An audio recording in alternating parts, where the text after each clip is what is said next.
Alexa Nikolas once declared she was dedicating her life to advocacy, vowing to dismantle the systems that empower and protect predators.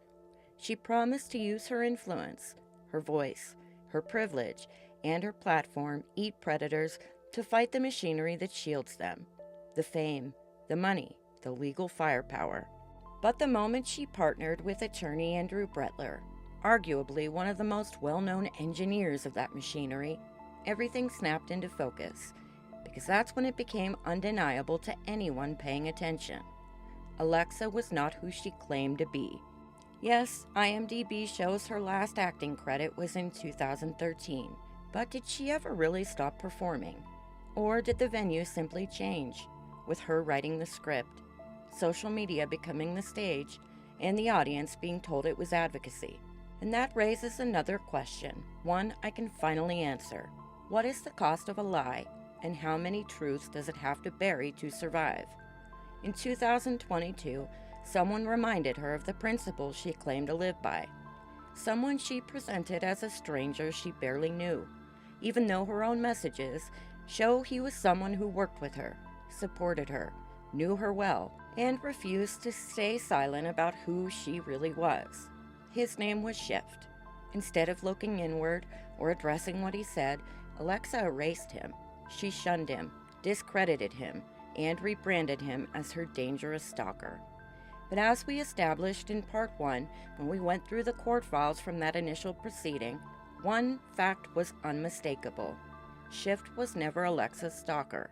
There is no criminal conviction, no criminal charge, and nothing in her own filings that comes close to meeting any meaningful evidentiary standard. At worst, Shift was outspoken about Eat Predators, and being a nuisance to someone's ego is not a crime.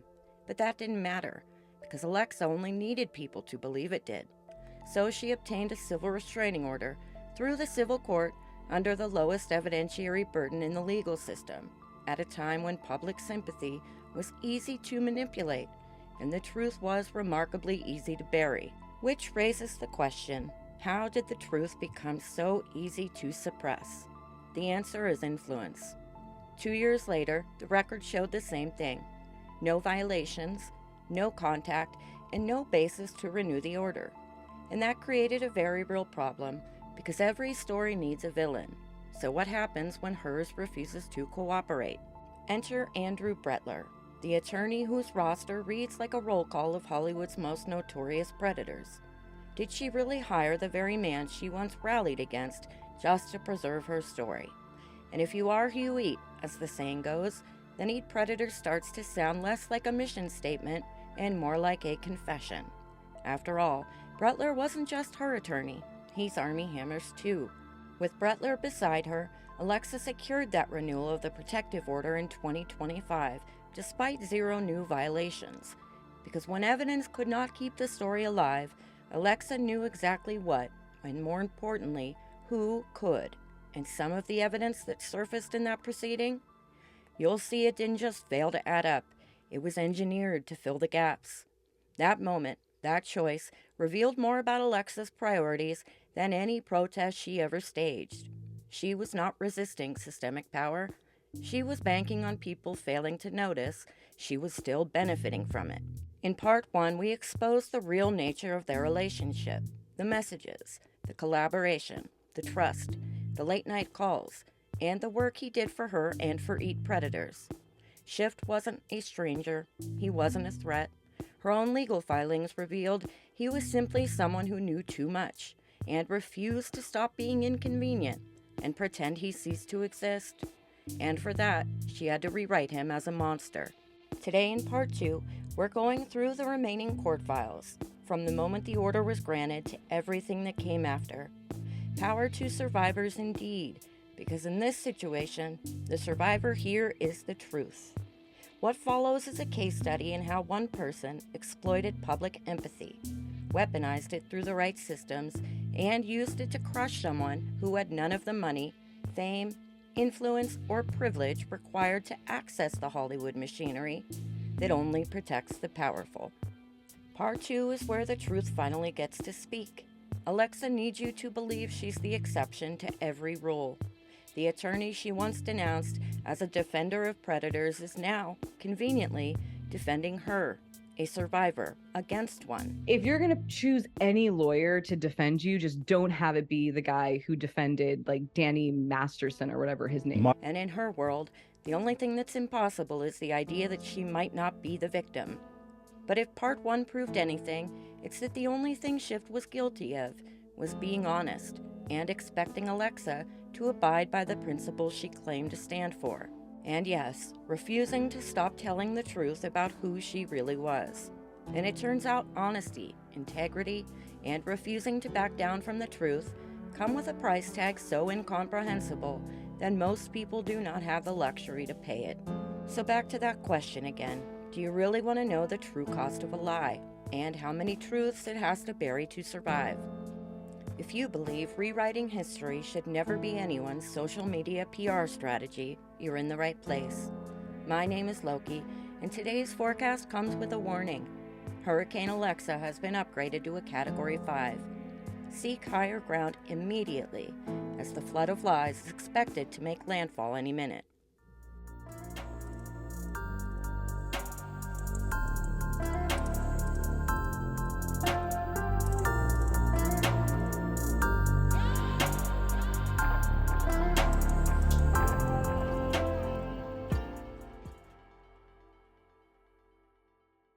Before we move on to the filings, I have a few things to point out. While I urge you to watch the full video, I've added chapters into this one, so you can now easily find the sections you're interested in. Since the last video, I've learned that California prefers the term pro per instead of pro se to refer to people representing themselves in court. So moving forward, I will refer to Shift as pro per. Second, I mentioned that the entirety of Shift's physical stalking record consisted of 3 Eat Predators protests he'd attended to counter-protest. However, it did not dawn on me until later that Alexa served Shift with a temporary protective order at that 3rd protest. What that means is she actually secured the initial order based on 2 protest appearances and not 3. While it does not change the broader context, accuracy matters. And if 3 protest appearances was bad, 2 makes it worse. Next, as I did last time, photos of minors and non-public figures, as well as details about non-public figures, will be redacted. This is known as common decency, and unlike someone cosplaying as an advocate, that's a line I don't cross. That said, for this video, I was given consent to use Shift's full name. Lastly, to ensure Alexa's credibility remains intact, definitely do not hit the like button, subscribe to this channel, leave a comment, or share this video. Now that we've cleared that up, let's get into the filings themselves. We'll look at the 4 proceedings after the initial order of protection.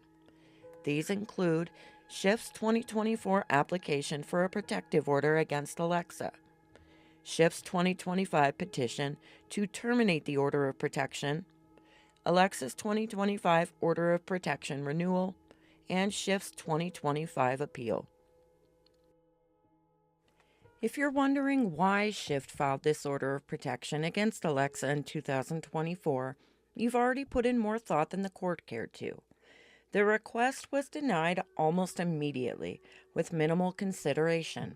The court reasoned that because there was an existing order of protection between the parties, there was no need to even look at the application or the evidence contained within it. It's not that the court thought it was baseless, but that it was dismissed by default, a bureaucratic shrug disguised as judicial reasoning. While there's a little more to their decision, we'll come back to that after we go through the application, because it certainly packs a punch. 65 pages full of information that finally connects several of the missing pieces in this case.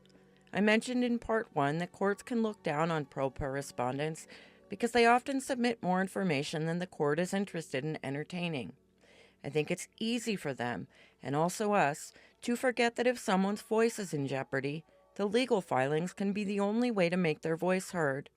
If Shift hadn't included all of this, I would not have enough information to present his side of the case. Still, I think that level of detail ultimately gave the court an excuse to disregard it anyway. While I could give them the benefit of the doubt and chalk it up to not having the time or attention span to sift through it all, the darker possibility is that they just didn't care to. This application alleges that Alexa had been persistently harassing Shift from December 2023 through the current month when this was filed, March 2024. To put this period of time in perspective, Alexa's contentious episode of Guess Who, where she exposed Shift, was released in January 2024. This was conveniently timed because she knew he was legally shielded from responding, thereby emboldening her to double down. Prior to the RO release, she referred to him only as Will, which she claimed was done to protect his identity, but you'll find out there's a lot more to that story in a bit. Schiff described the harassment back then as follows, quote, "People are alerting me that the respondent continuously makes egregious posts to social media, stating I violated her restraining order, claiming to have the receipts, and threatening police reports when I have done nothing wrong. Weekly or daily, witnesses alert me to her posts about me, describing them as nonstop. She has escalated since December 2023, posting about me daily over the holidays, which caused me to lose a job. She's posting my name, facsimiles of my face, my phone number, and her one-sided restraining order petition, falsely claiming I violated it. I've complied with the order at all times since it was granted," end quote.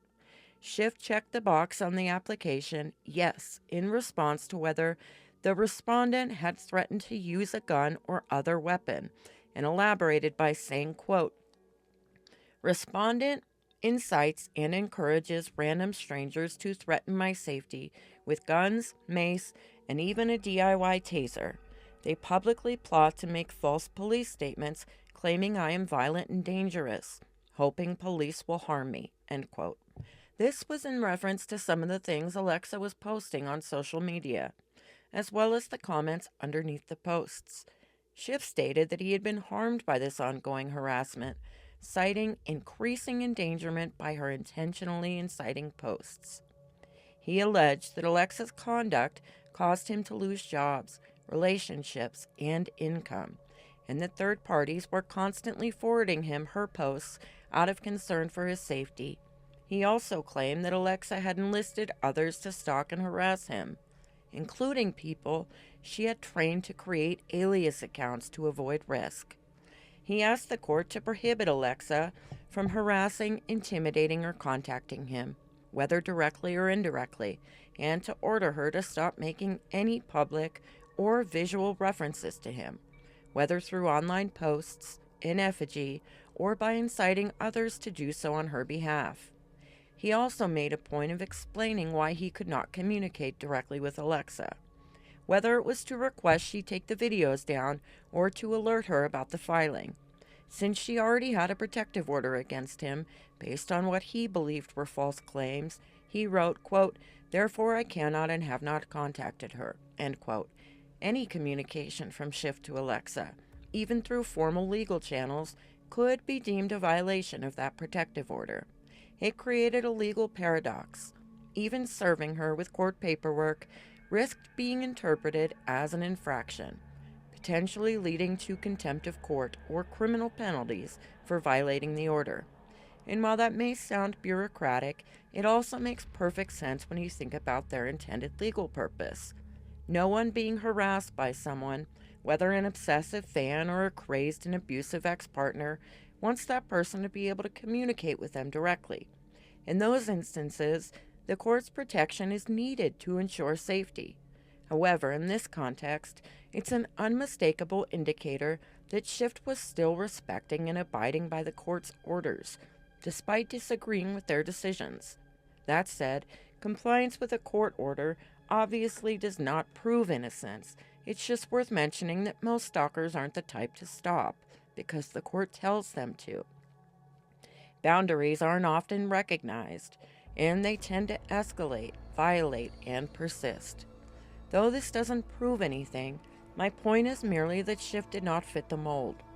Schiff's filings also note Alexa's platform, having 290,000 Instagram followers and 80,000 subscribers on YouTube.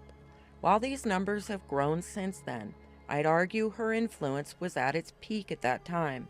In addition to convincing people she was now advocating, she'd also recently appeared on Discovery ID's Quiet on Set. This docuseries catapulted her back into the public consciousness and released the same month Shift filed that petition.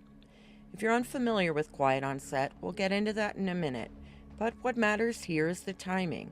This was before the backlash and before the performative outrage turned inward, well before Alexa announced her much-needed 361-day hiatus from YouTube. A strategic sabbatical from accountability, disguised as self-care. While it was something I suspect most of us appreciated, and no doubt Shift did too, it was 6 months away and no one could have predicted that. Shift confirmed his relationship with Alexa began through Eat Predators, and he joined the movement because he wanted to help survivors of abuse. Even that small detail contradicts Alexa's version of events. Alexa maintains that Shift joined Eat Predators because he was fixated with celebrities, and her specifically. Other times, she claims he was hired by powerful people to infiltrate her life, and we'll come back to that one in a few. Shift says it was only after he raised concerns about ethical issues and Alexa's conduct within the organization that she brandished him as a dangerous stalker. He maintains he had absolutely no desire to engage with Alexa or her husband Michael Gray at this time, and that he respected the court order and had therefore never violated it. On the other hand, he says, Alexa never stopped referencing him publicly, fabricating false allegations of violation, and that those had cost him his employment. Her ongoing social media campaign, including that episode of Guess Who she made about him, resulted in him being doxxed, defamed, and relentlessly harassed. Shift also referenced his own mental health, stating that Alexa's behavior had triggered a relapse of agoraphobia and complex PTSD, both of which impacted his ability to function day to day, stating that the public dissemination of false information left him fearful for his safety and resulted in professional isolation. I pointed out in the last video that Alexa's application also contained claims of agoraphobia, PTSD, and anxiety, with no medical professional's corroboration, so it's only fair to acknowledge the same here. At the same time, if you'd watch someone weaponize their mental health against you in the court without any professional backing, why would you believe your own issues, framed in the exact same way, would be treated any differently?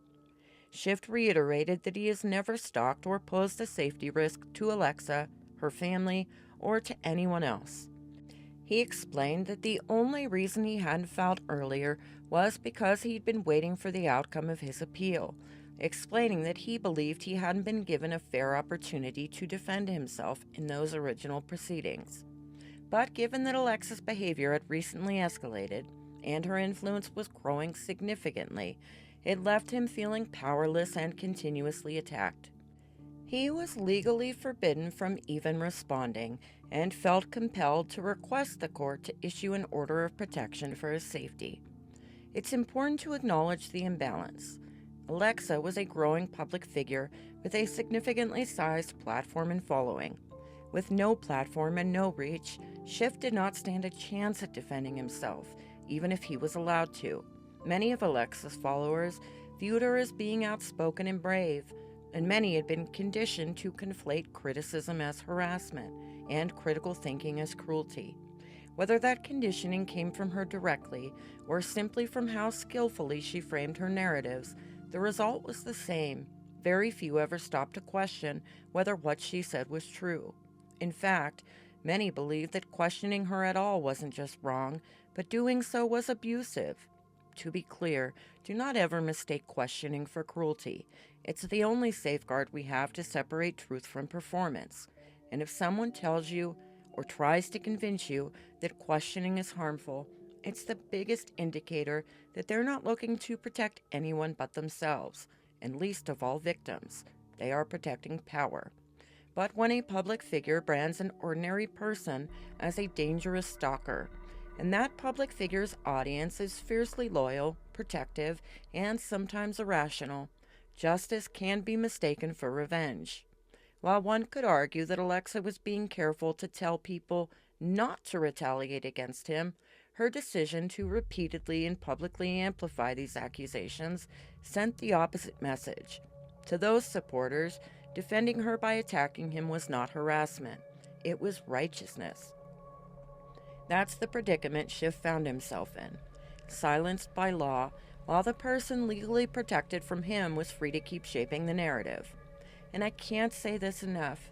These systems were built to protect victims, not those performing victimhood, and those are two very different things. Schiff addressed what he described as some of Alexa's most outrageous and egregious claims. Chief among them, the accusation that he was secretly colluding with Dan Schneider and a man she's alleged to be Schneider's best friend, John Vaccaro. If you don't know who Dan Schneider is, he was the executive showrunner behind several Nickelodeon staples, including Zoe 101, Drake and Josh starring Drake Bell, and The Amanda Show starring Amanda Bynes. His alleged misconduct, and the misconduct from others on the sets of his shows, was the focus of Quiet on Set, which premiered around the same time Schiff filed this application.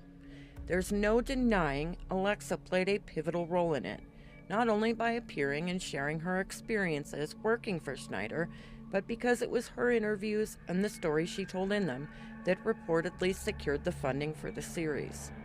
We'll come back to Schiff's erased contributions in a few, but understanding the so-called Schneider conspiracy is key to grasping the broader context.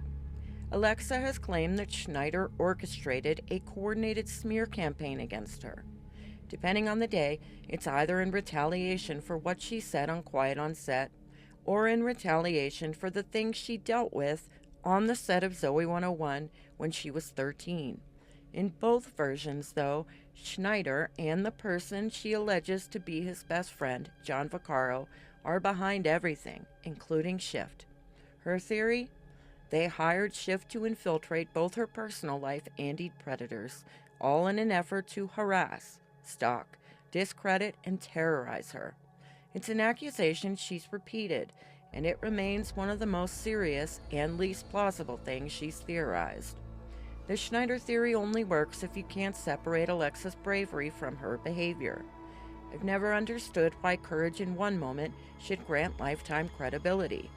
Her reputation is not crumbling because of Dan Schneider or Adam McIntyre, Paige Christie, whoever else she's blaming. It's crumbling because she keeps burying it herself, with heaping piles of fresh dirt every time she opens her mouth and another contradiction falls out. We can all applaud a pilot for a flawless emergency landing, but that doesn't mean we put on a blindfold for every takeoff afterward. Critics of Alexa have never diminished the courage it took for her to speak out. They've simply recognized the difference between a moment of truth and a pattern of deceit. Since rejecting scrutiny is the opposite of courage, it's remarkable how easily people can be led to believe that courage comes with a lifetime exemption from it. Her so-called Schneider theory also rests on the false premise that she was being punished for being the brave first voice to speak out. In reality, all that's Angelique Bates publicly spoke out in a 2016 interview with the Shade Room. They all deserve recognition, and the order never mattered. Alexa treats bravery like a prize you earn for being first in line, when it isn't earned by timing at all. Bravery is proven by telling the truth, and people who value courage look to integrity, not ego. While Alexa has acknowledged that Bates spoke out, she has never acknowledged that Bates spoke out first. Correcting those who insist she paved the way would shatter the illusion that she was the lone whistleblower and singular hero, brave enough to be targeted by Schneider himself. Her narrative only works if she remains the most persecuted, the most courageous, the most wronged, because that's what keeps the spotlight exactly where she wants it, on herself. Whether that claim is from a boss 20 years ago who spent 2 decades plotting revenge, or that he suddenly started after Quiet on Set aired, neither holds up to reason, evidence, or common sense.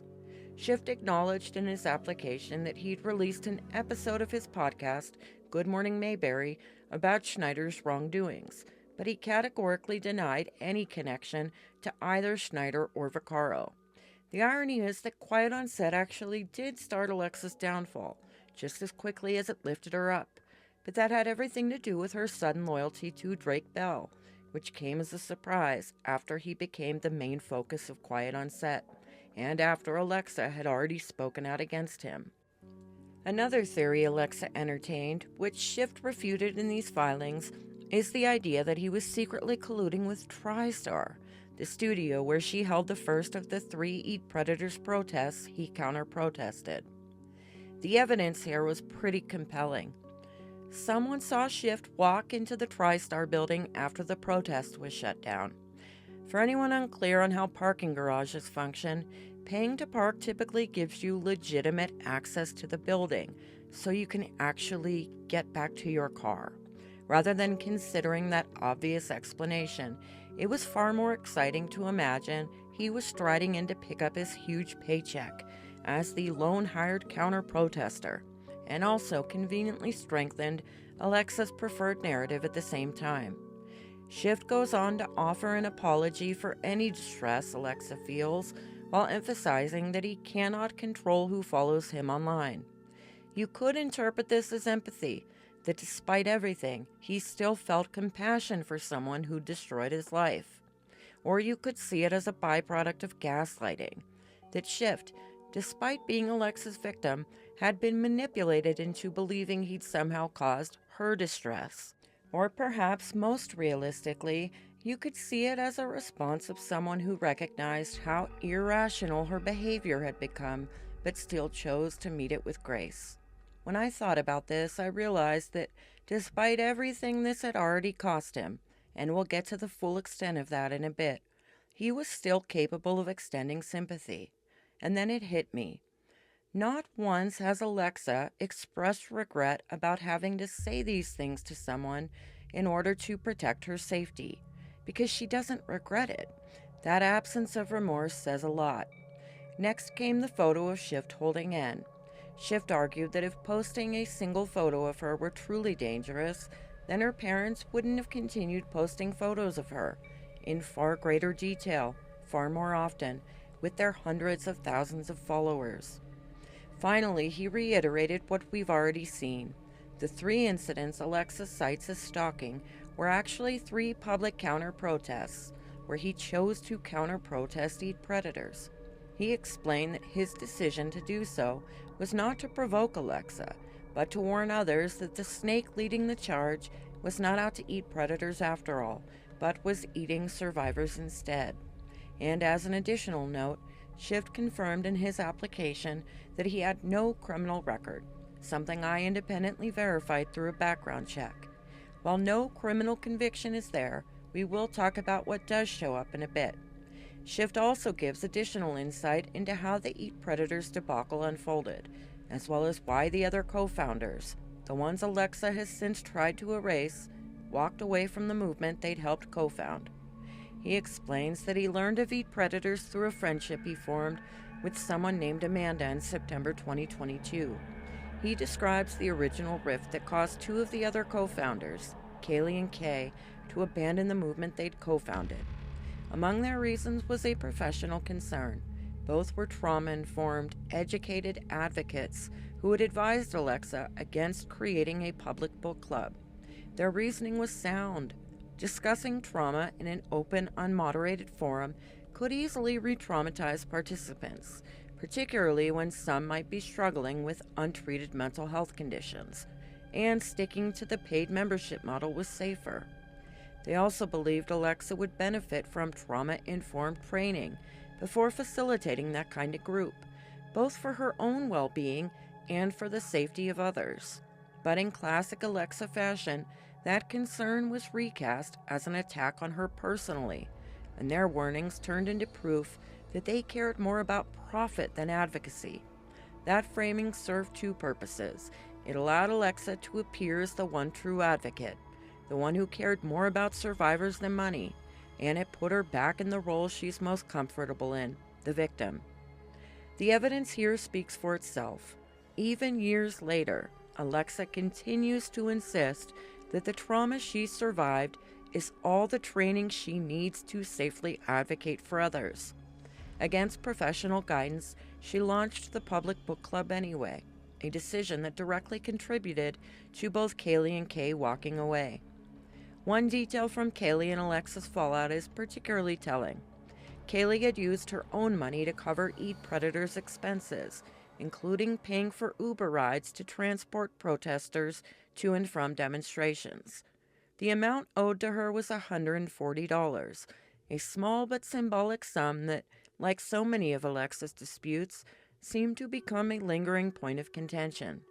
After realizing Alexa had no intention of reimbursing her from the joint funds they'd raised together, Kaylee used the access she had to those accounts to withdraw the amount she was owed, $140.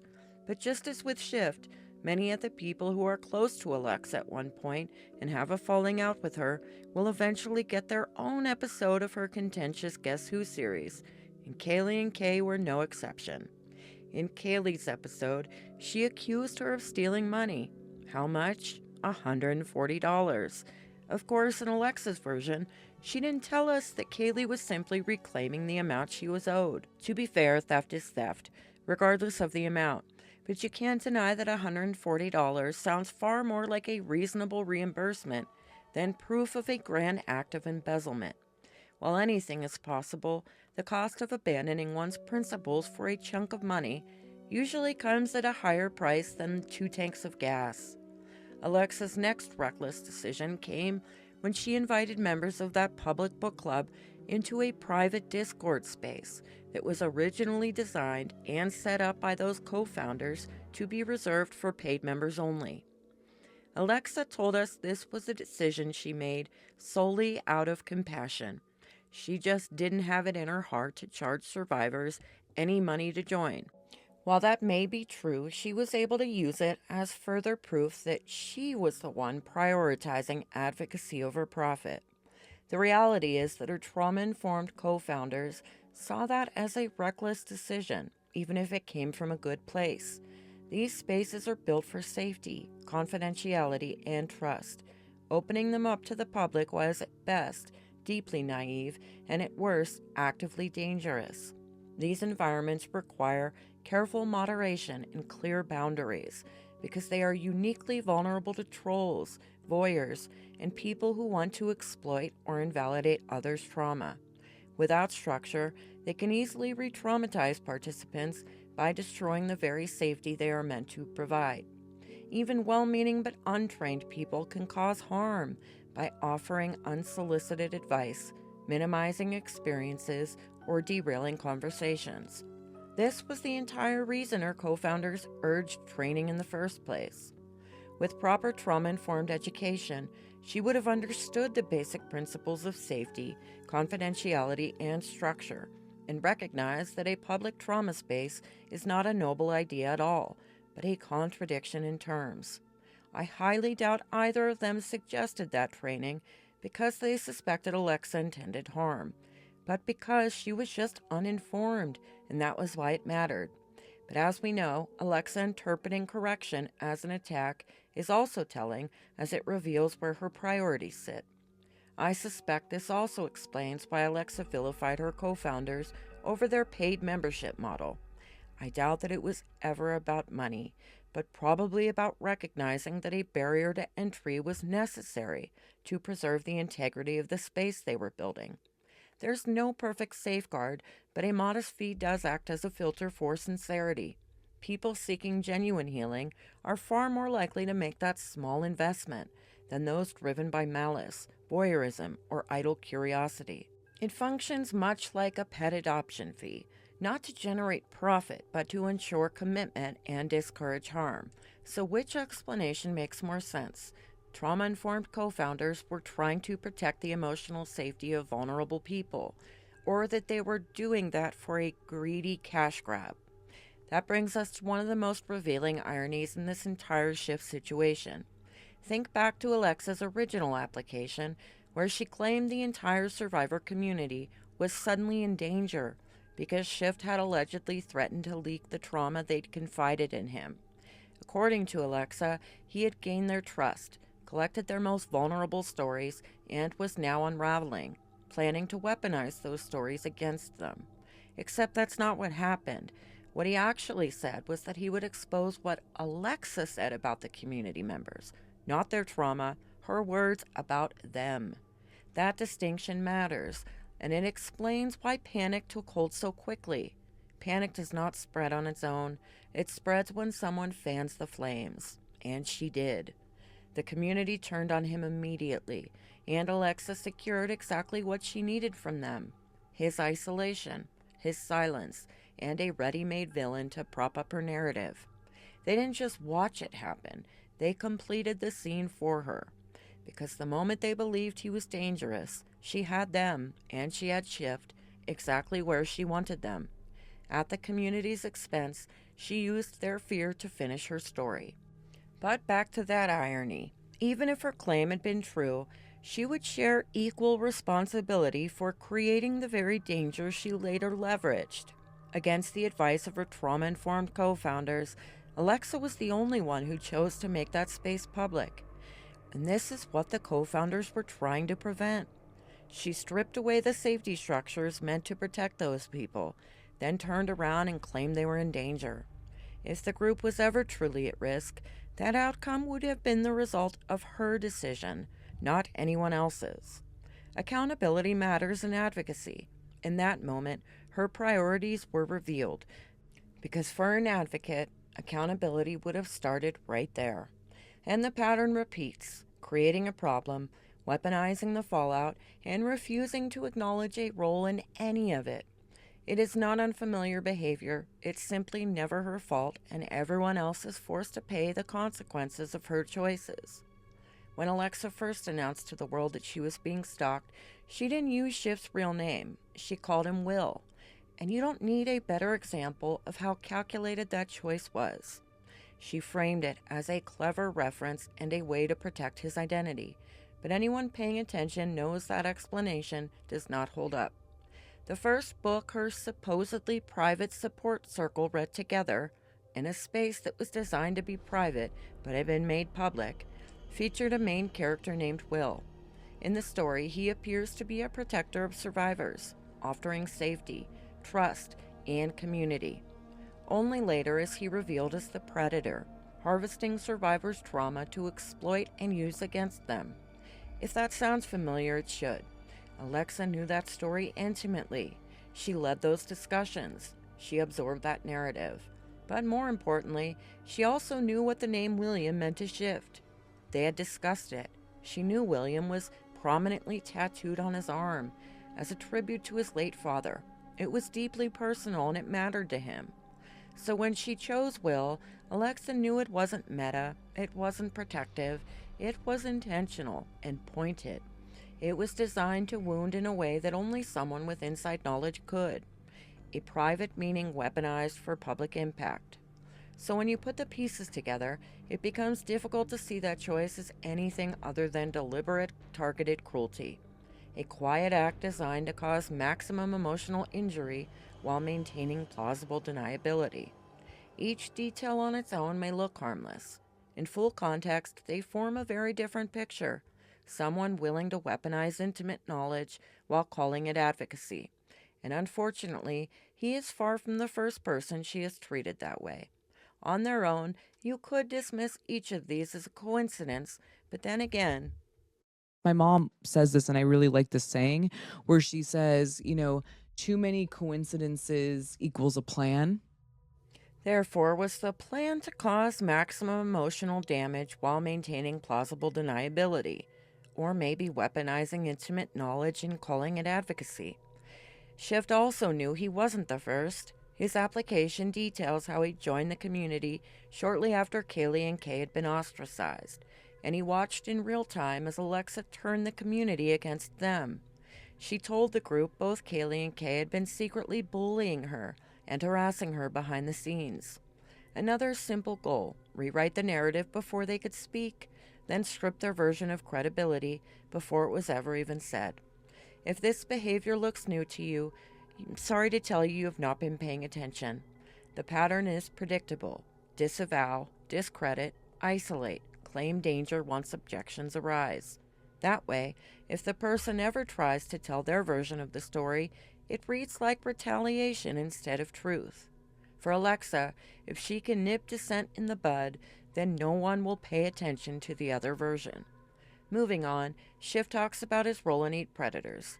Alexa frames his contributions as briefly volunteering, but think about what that word volunteer evokes. Tape, cardboard, Sharpies, maybe handing out water in an event, or constructing protest signs. But let's look at the work he was actually doing, which is proven in this application. Here he's told to manage the messaging from Alexa's podcast appearances, ensuring some of her questionable statements were removed so they didn't blow back on her professionally. In this one, he's coordinating with production teams to ensure there is control in how she's presented publicly, shaping the narrative again so nothing is misinterpreted. Here he's being asked to secure exclusivity terms between Maxine Productions, the company that produced Quiet on Set, and Alexa's legal team. And here he is being told to handle production logistics with Alexa's mother for Quiet on Set. Sorry, but this isn't volunteer work. This is work, actual work, performed behind the scenes and quietly and conveniently erased when no longer useful. Even if Alexa had disputed any of this, and she hasn't, I think the receipts speak for themselves, and there is no good faith argument that this is all volunteer work. If it was called what it was, it would be unpaid and uncredited labor, later denied entirely, which ironically is the kind of exploitations Eat Predators claim to oppose. Schiff also referenced Christy Carlson Romano's decision to delete Alexa's episode of her Vulnerable podcast altogether. For some brief context, Alexa began publicly spouting with former friend and alleged ex-partner Lindsay Shaw. Shaw was one of the 3 hosts of Ned's declassified podcast Survival Guide, a podcast produced by Carlson Romano's company Podco. While Carlson Romano's decision to delete Alexa's episode may have been a decision made in the best interest of her company, Schiff underscored what seemed to be a growing pattern of people wanting to distance themselves from Alexa professionally. He emphasized that point in his filings to illustrate how others had begun backing away from her, suggesting that her conduct had become increasingly more off-putting, even to collaborators who'd once supported her. He also noted his role in negotiating edits for Alexa's appearance on Sloane's Let's Get Into It podcast. Ironically, it would be Sloane who would eventually serve Schiff with the legal paperwork at the third counter-protest. Schiff explained that both Alexa and Michael also knew he was planning to move to Los Angeles, and that plan had been in the works well before he ever met either of them. In fact, he says they even offered for him to let them live with him until he secured permanent housing. While he politely declined, that single detail dismantles a cornerstone of Alexa's narrative. If he were truly that dangerous, obsessive fan she barely knew, as she later described him, why would they invite him to live in their home and with their child? And conversely, if he were obsessed with her, would he decline the kind of open-door access that a genuine stalker would likely exploit? It's a contradiction so blatant that logic alone should disprove the image she constructed. To be fair, there's obviously always the possibility that their relationship started out warmly and grew strained over time. But what undermines that narrative is Alexa's choice to later portray that discomfort as present from the beginning, while ignoring how her own documented actions contradict that claim. As a reminder, in Part 1, Alexa told the court she only knew him because he briefly volunteered. No mention of a friendship, no mention of a professional relationship, and certainly no mention of anything even remotely close to what Schiff's filings showed. Similar to Kaylee's experience, Schiff says he covered some of the expenses for the protests, and he too was never reimbursed. But that's not the only revealing pattern his filings discuss. He also mentions someone named Hyro, the first time his name appeared in any of this. In my research, Hyro appears to be an independent journalist who is known for attending protests, not just Eat Predators. According to Schiff, after the protest, Both Alexa and Michael referred to Hyro as Alexa's stalker. When Shift asked for clarification, Michael admitted Hyro wasn't a stalker at all, just a nuisance. Michael elaborated, saying that Alexa had originally invited him to the protests, but after several of her supporters told her he was a right-wing journalist, she stopped communicating with him. She never uninvited him, so he just kept showing up anyway, as most journalists would. The discomfort caused by Alexa's cowardice was now rebranded as stalking. And I bring this up because, if true, it certainly suggests that this has happened more than once. People showing up to events Alexa invited them to, and instead of having the courage to uninvite them when she no longer wanted them around, she simply began calling them stalkers. It shows a tendency to label people disliked as threats, even when the only thing they'd done was continue attending events they were previously invited to. Then again, why confront someone you once welcomed when you can just weaponize your supporters to rewrite the story for you and turn them into a dangerous threat instead?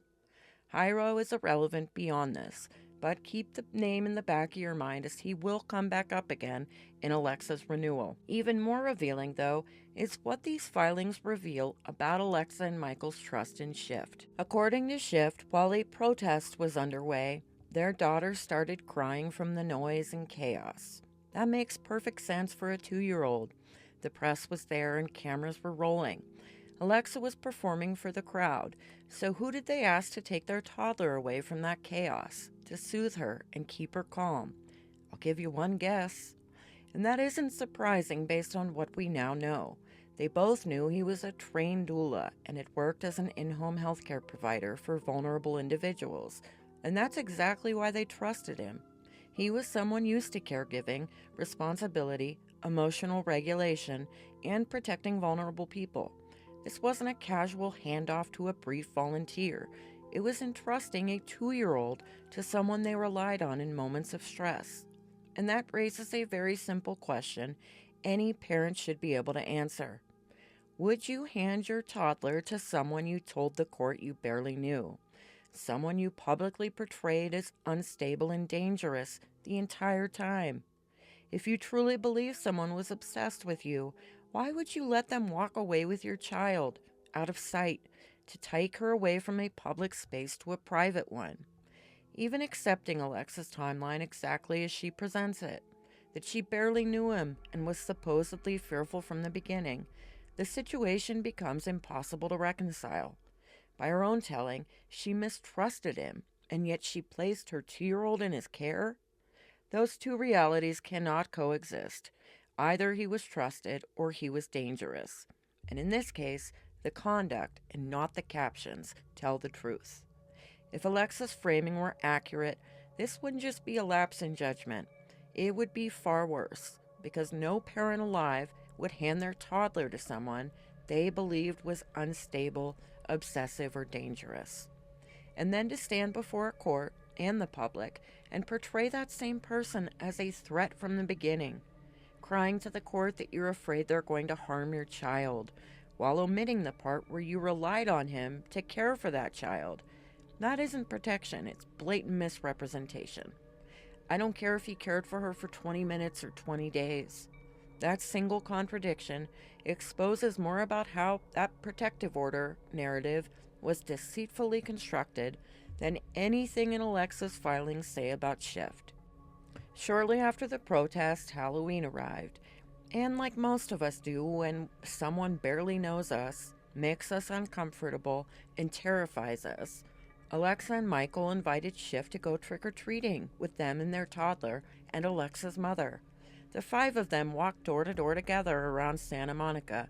The parents, the grandmother, the child, and the obsessive fan stalker they immediately feared. But here's the unbelievable part. Shift actually thought that invitation meant they trusted him. I know. Why he failed to decode the clearly obvious message that a family inviting you trick-or-treating is the universally accepted signal that you're unwanted, unwelcomed, and feared is truly one of life's great mysteries. He is a complete weirdo for believing that invitation to mean anything else.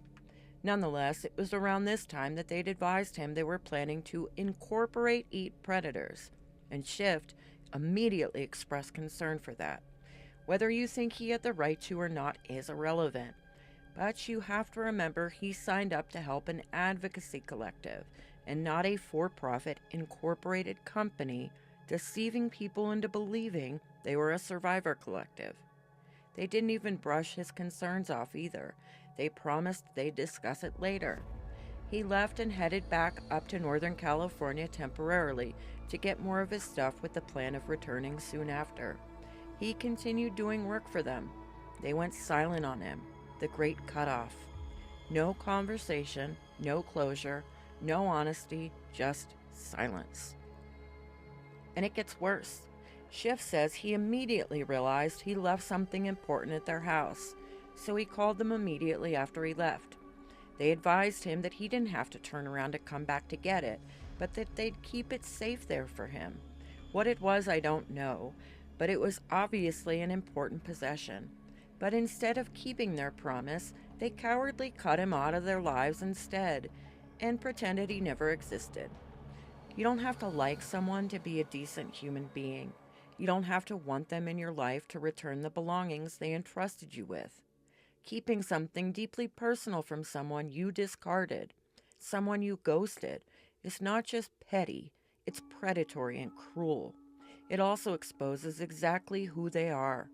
People who feel entitled to take what they want, use what they want, abandon who they want, and still keep what isn't theirs.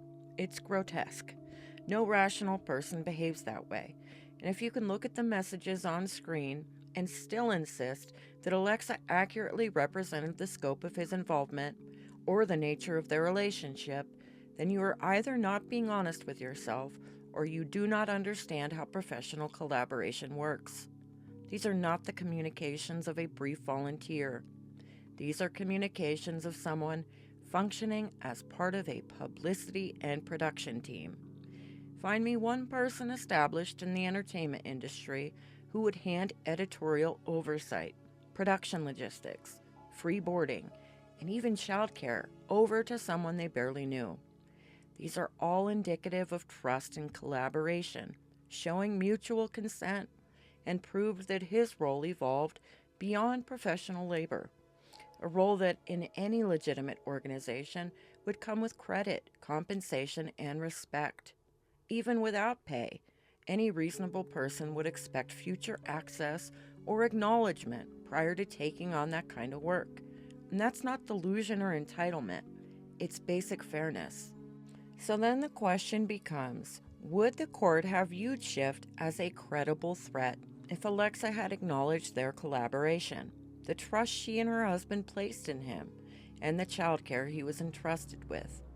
Almost certainly not, and the public wouldn't have either. That's why it was omitted.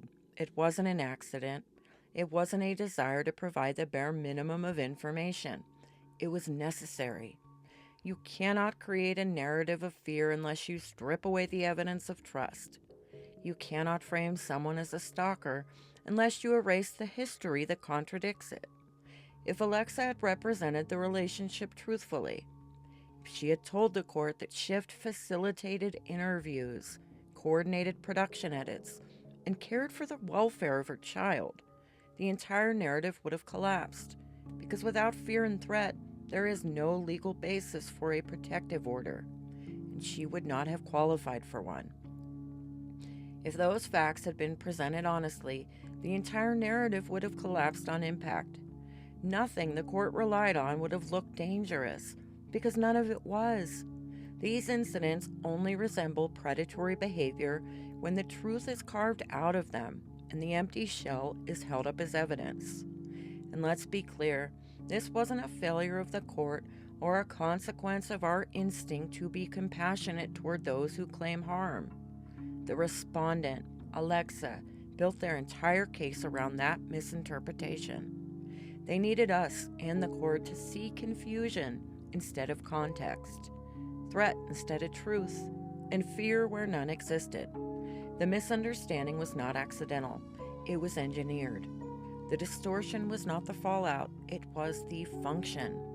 So while the evidence Schiff submitted in his application might read to us as proof of Alexa's retaliation against Schiff for doing something she didn't like, even if the court had believed that too, they're interpreting it as justified retaliation because the entire situation had already been misrepresented and had been from the beginning. If the court stamped it into record, would they suddenly believe Schiff when he contradicted it? Probably not. Doing so would require acknowledging that the initial situation was flawed. But don't take that as me saying the court is malicious, because the point is that the court had no reason to think it was flawed to begin with. Remember, one side came in with counsel for that 2-year order. The other was the self-represented defendant, whom that counsel had already framed to the court as unstable, obsessive, and delusional about his connection to their celebrity client. Once a judge absorbs that framing, a polished legal argument will always eclipse a pro per defendant who's been painted as unreliable before they even speak. It's not a fair fight. It never was, and it never is in civil court when one side has counsel and the other doesn't. The imbalance is not incidental, though. It's the entire point. It proves they weaponized the court to accomplish that. But the judge adopted that narrative, even provisionally, and therefore everything that followed is now filtered through that assumption. Who my stalker, to my stalker, my stalker's account, stalker, restraining order, my stalker, a restraining order against the restraining order for all of my stalker's accounts, who my stalker was. So when Schiff submitted pages of evidence, he didn't look like someone clarifying the truth. He looked, to a judge already primed by Alexa's story, exactly like the person she had described. Someone unstable. Someone who believed he was more involved in her life than he actually was. Someone who mistook a brief 7-week volunteer role as friendship, trust, collaboration, employment, and professionalism. And that is the cruelty of this system. In civil court, the party who can afford counsel stands on a higher ground from the start. When one side has a lawyer and the other does not, the person standing beside the attorney is usually the one the court sees as more credible. And once you have been framed as the problem, everything you do to correct the record becomes part of the evidence used against you. That is the brutal irony of protective orders. The moment you are cast as the threat, your efforts to defend yourself no longer look like a defense. They look like confirmation. And that is exactly what happened in the next proceeding, when Schiff tried to terminate Alexa's protective order. In February 2025, nearly a full year after the order was issued, and just 2 months before it would have naturally expired, Schiff filed a motion to terminate the existing 2-year protective order. Procedurally, this was understandable. After years of being publicly vilified, professionally dismantled, and legally silenced, he was still trying to navigate the system the right way, through the same court that had yet refused to hear him. But filing this motion placed him in an impossible bind. Once he stepped back into the courtroom, Alexa's legal team could step back in as well, ready to deploy the same prepackaged narrative they had relied on every time. And the court, having fully adopted that narrative, was already operating on its momentum. And I may as well tell you immediately, Alexa's legal team argued, and somehow the court agreed, that Schiff's attempt to clear his name by filing this very motion was, in itself, proof of his ongoing danger. Yes, you heard that right. Attempting to defend himself was used as evidence against him. While there's no definitive way to know whether Alexa would have sought an automatic renewal without this motion, the order was expiring in March 2025, and her public behavior shows a pattern of leveraging moments like these for sympathy. It's hard to imagine she would not have filed the renewal regardless. Schiff's motion contained over 250 pages of exhibits and documentation. The volume did not represent fixation. It represented the reality of someone who had no attorney, no resources, and no choice but to build his defense by hand. And to have that work, that meticulous, exhausting, necessary work, reframed as proof that the order should remain in place, had to be devastating. His effort to defend himself became the very reason he lost. Because in a case like this, every path is weaponized. Staying silent allows the accusation to harden into proof. Speaking up risks a violation. Defending yourself becomes evidence of obsession. When the public only sees the version filtered through the party with the loudest platform, silence becomes a cage someone else built around your voice. If staying quiet implies guilt and fighting back implies harm, how do you defend yourself without being condemned for the attempt? In my view, the court's handling of this motion wasn't just disappointing, it was a grotesque distortion of justice. The very system designed to protect fairness was too busy protecting a narrative. And that's what makes the response so infuriating. Instead of recognizing the competence and diligence of a pro per respondent doing everything within his limited power to defend himself in a system not designed for amateurs, the court twisted his work into evidence of obsession. This wasn't justice. At best, it was ignorance. At worst, it was deliberate cruelty. It's not as though he was a sovereign citizen refusing counsel. This is civil court. He had no attorney because he had no right to one. Yet the system punished him for the effort required to meet the same standard a trained attorney would meet with ease.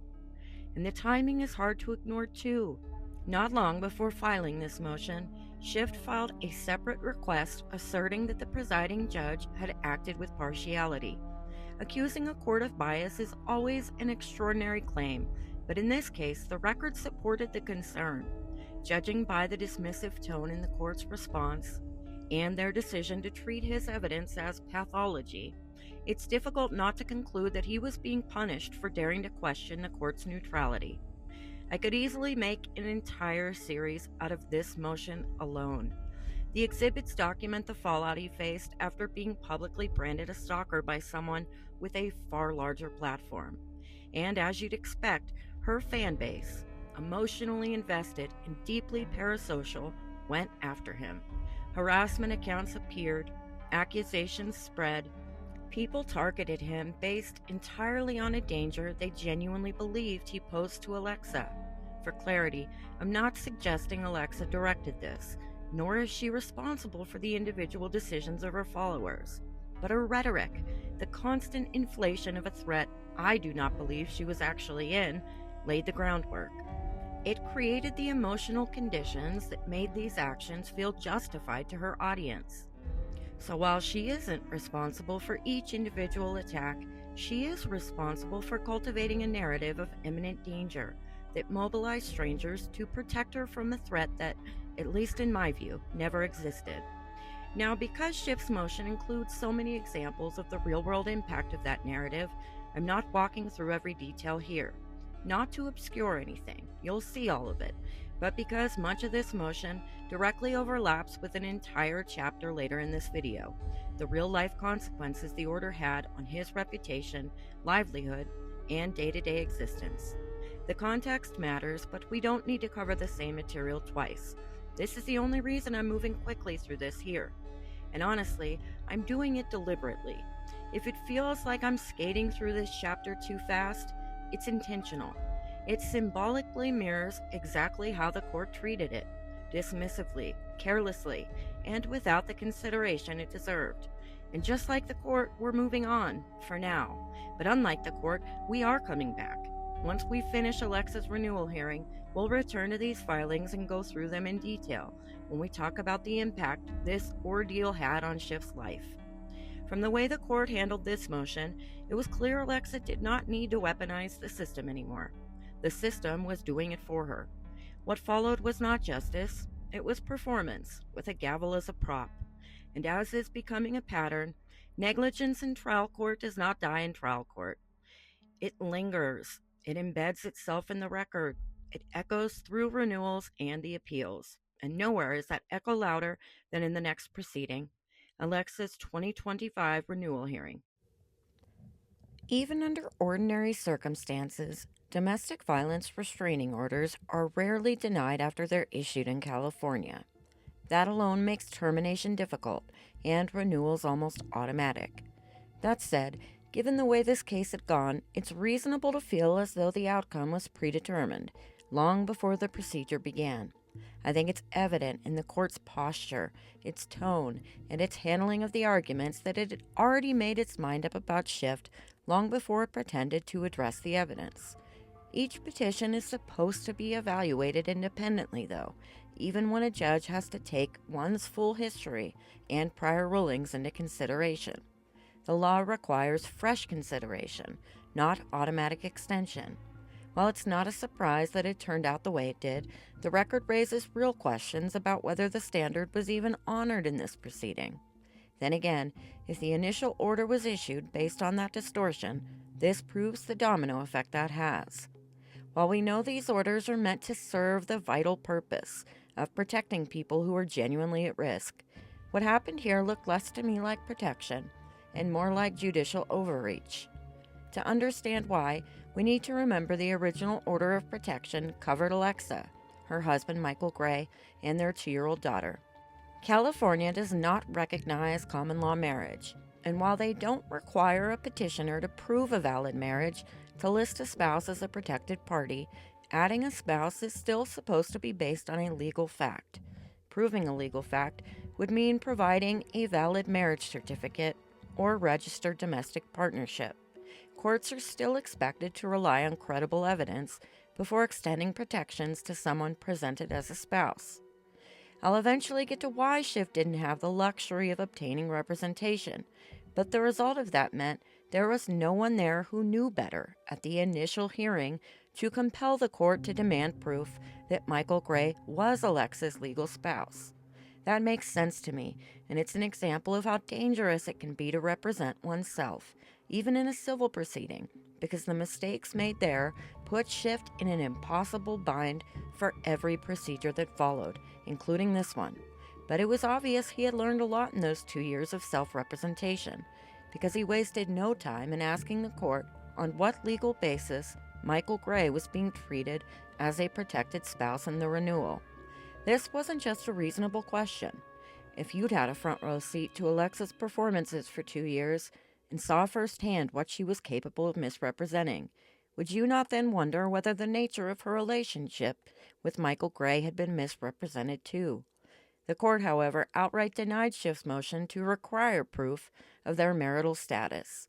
And that's where I have some serious concerns, because if the inclusion of a protected spouse was not supported by documentation, and now someone was there to request it, what legal standard was being applied when denying that request? Why would the court resist simple verification if it was now a point of contention, even if it hadn't been in the original proceeding? Unfortunately, the court's complacency didn't end there.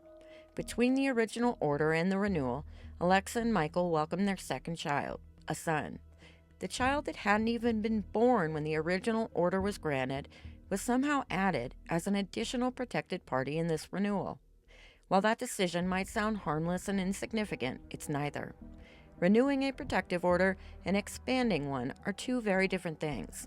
As the name suggests, a renewal simply extends the length of an existing order. Conversely, an expansion adds new parties or new conditions. Renewing requires no testimony or facts to be established. An expansion, however, does.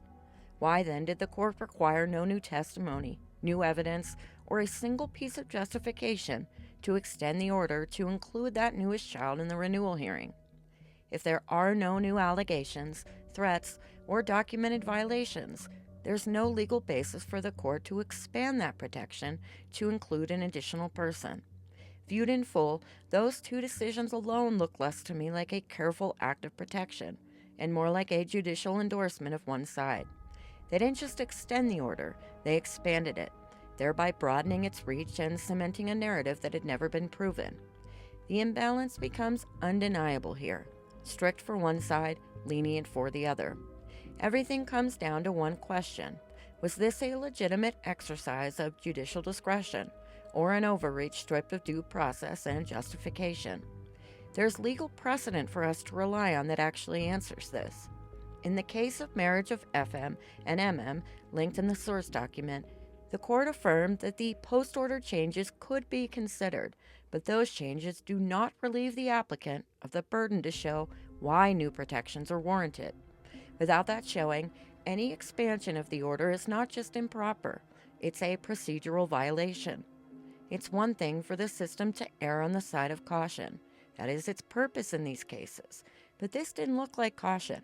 It looked more like complicity. The process fed itself after the foundation Alexa laid in 2023 was accepted. But that meant the court endorsed a version of reality that had gone unchallenged for 2 years. If it was never proven, that version was more habitual than anything. On paper, this renewal hearing should have been a chance to reassess whether the original justification still held up, but in practice it became something else entirely. The court hadn't just accepted Alexa's story, they'd codified it.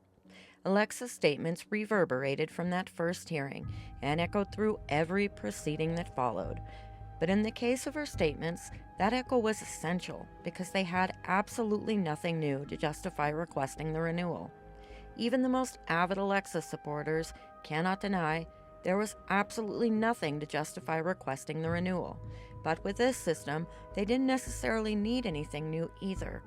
But the same allegations were recycled, vague references to fear, broad claims of distress, and emotionally charged testimony that carried rhetorical weight but offered little factual substance.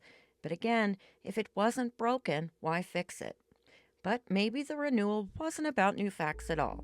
Maybe it was granted because the person arguing for it knew how to make anything sound persuasive. Enter Andrew Bretler. If you're going to choose any lawyer to defend you, just don't have it be the guy who defended like Danny Masterson or whatever his name. The same attorney Alexa publicly condemned, protested, criticized others for using, and cried about his complicity in harming survivors, was now the one making those arguments for her. Bretler is Hollywood's go-to defense for those accused of sexual misconduct. The irony writes itself. This is the man Alexa once described as the face of everything wrong with the system. And to be fair, she probably wasn't wrong, which is exactly why her decision to hire him said everything. She was not looking for a fair fight. She was looking for a guaranteed win, and she knew Bretler could buy her one. This was the moment even her most loyal supporters began to look at her differently, at least the ones capable of connecting dots. I watched people reach out to her, desperate for an explanation so they could continue defending her and translate that defense to others who had started drifting away. Anyone else with a loyal fan base might have tried to reassure them, but Alexa chose the opposite route. She lashed out. How dare they expect an explanation? How dare they question that Alexa's partnership with Bretler was supposedly a victory for everyone and not a transparently self-serving move? How was it a win for all, though? Simple. It was a win for Alexa. Her supporters' mistake was forgetting the first rule of the Alexa universe. She is exempt from the rules. She has suffered more, deserves more, and will always matter more than everyone else. The fact that nobody seems able to grasp this yet is apparently the real tragedy. Alexa may lack the ability to articulate the reason, but I think I can. Alexa hired Bretler because principles only matter to people like her when they cost nothing. The moment they require sacrifice, self-preservation will always come first, every single time. That is the anatomy of a grift. For anyone paying attention, this was confirmation that Alexa had only been oiling the very machine she claimed to be fighting against. While I can't speak for her co-founders, my hunch is they founded Eat Predators with good intentions, but there was a reason Alexa was the only one left standing. They presumably wanted to do advocacy, not participate in a never-ending soap opera. But like any good performance, the actress and the predator-defending darling of Hollywood were only in Act 1. The petition went on to claim that Schiff was dangerous. His obsession with Alexa and her family had supposedly spanned over 3 years. He was an imminent and substantial threat to them, and according to Bretler, Schiff had no regard for the court's valid and enforceable restraining order, the same order he had never violated. Brettler leaned heavily on that quote Alexa's initial petition relied on in 2023. Schiff once said, quote, "I do threaten people, abusers, liars, manipulators, and grifters," end quote. But Brettler represents the big dogs. He presumably recognized how bad it looked for his client to take offense to that, or how revealing it was that she believed it applied to her. The big bucks were paying off. He simply removed the second half and called it a day. Suddenly that quote became, quote, "I threaten people," end quote. A perfect example of selective storytelling, and the first domino in a chain of distortion that was never going to fall in Schiff's favor. At some point, Schiff called the restraining order he never violated a, quote, "stupid little effing piece of paper," end quote, and said he was going to F Alexa up. Brettler says the court should believe Schiff when he said that his threats and harassment of Alexa have only escalated, forcing Alexa to call the police on no less than 2 occasions. Don't worry, we'll get there.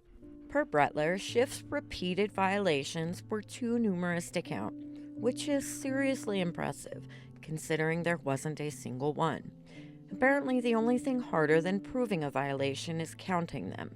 When Brettler finally tried to explain these supposed repeated violations, he claimed the very first one happened the day the order was issued.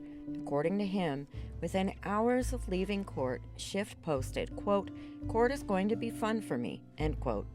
Yes, they actually tried to present that as something he said after the hearing, not before it, even though the context makes it painfully obvious it was said in anticipation of the court, not in celebration of the outcome. For anyone who genuinely believes Schiff poses a threat, or believes Alexa did not exaggerate anything, how do you explain their decision to mischaracterize a pre-hearing comment as post-hearing misconduct? If the violations were truly too numerous to count, why would they need to stretch something this flimsy into their most compelling example? The fact that this is the evidence they're leading with should speak for itself. There's also something I didn't emphasize clearly enough in part 1, and it's essential to understanding why any of this matters. In civil protective order cases, the burden of proof is always on the petitioner, the person asking for the order. Their job is to prove the allegations to the court. The respondent's job is simply to refute them. But here's what most people don't realize. This is again the lowest evidentiary burden in all of the law. A petitioner only has to be 0.1% more credible than the respondent, just enough to tip the scale. Not beyond a reasonable doubt, not clear and convincing, just slightly more persuasive. And the moment one side has a lawyer, especially a narrative builder 0.1% expert like Brettler, that's basically the credibility boost they need before that side even says a word. And this is where the whole "you're defending a stalker" crowd completely misses the point. I'm not defending a stalker. I'm defending truth and burden of proof. Alexa has never proven Schiff guilty of a crime, and that's the part her supporters either skip past or fail to understand. This is not a situation where someone discloses intimate partner abuse years later and can't produce physical evidence. This is a criminal allegation, stalking, and stalking is provable in ways the law recognizes. Obtaining a civil order of protection is not the same thing as establishing guilt of stalking, yet her entire narrative assumes guilt as that starting point, and the renewal simply attempts to justify a conclusion the criminal courts have never validated. The burden was never on Schiff to prove innocence. It's on Alexa to prove guilt in criminal court and to use civil court as a temporary protective measure until she did. Instead, civil court became a tool to uphold a narrative she could not substantiate anywhere else. The only thing Alexa has ever proven is that she knows how to obtain and renew a civil restraining order, not that the underlying accusation is true, and she relies on people misunderstanding the difference. When critics argue that Schiff owes the world evidence of his innocence, they reveal how backward they have this entire process. It is not Schiff's job to disprove a criminal claim that was never proven. It is Alexa's job to substantiate the allegations she has been repeating as fact. She can't do that in a criminal court, so she has used civil court as a proxy. If you're evaluating this situation as though Shift must prove he never stalked her, you're already standing on the wrong side of the legal standard. The burden is hers, and it always has been. And to the people insisting that expecting proof somehow violates the principles of advocacy and empathy, the opposite is true. Accountability is not anti-survivor. It is the only thing that preserves survivor credibility in the long run. Real empathy is not blind belief in whoever claims the title of victim. Real empathy is the ability to recognize that the person suffering harm is not always the one you assumed it was. Advocacy demands honesty, not allegiance, and if someone can't prove a criminal accusation, the compassionate and ethical response is not to lower the standard. It's to stop pretending guilt has been established simply because one side insists upon it. That's why protective orders are designed to protect and not to punish. And when one side has an attorney and the other doesn't, especially an attorney like Brettler, whose entire career is built on framing narratives, that extra 0.1% of credibility becomes incredibly easy to manufacture, even without meaningful evidence, even with contradictions, and even with mischaracterizations. This is the part most people miss. In a system where credibility is the currency, the side with the professional storyteller will almost always look richer. The advantage doesn't make the allegations true. It simply means the system is designed to favor the person who can present their story more convincingly, even when the proof behind it is thin or non-existent.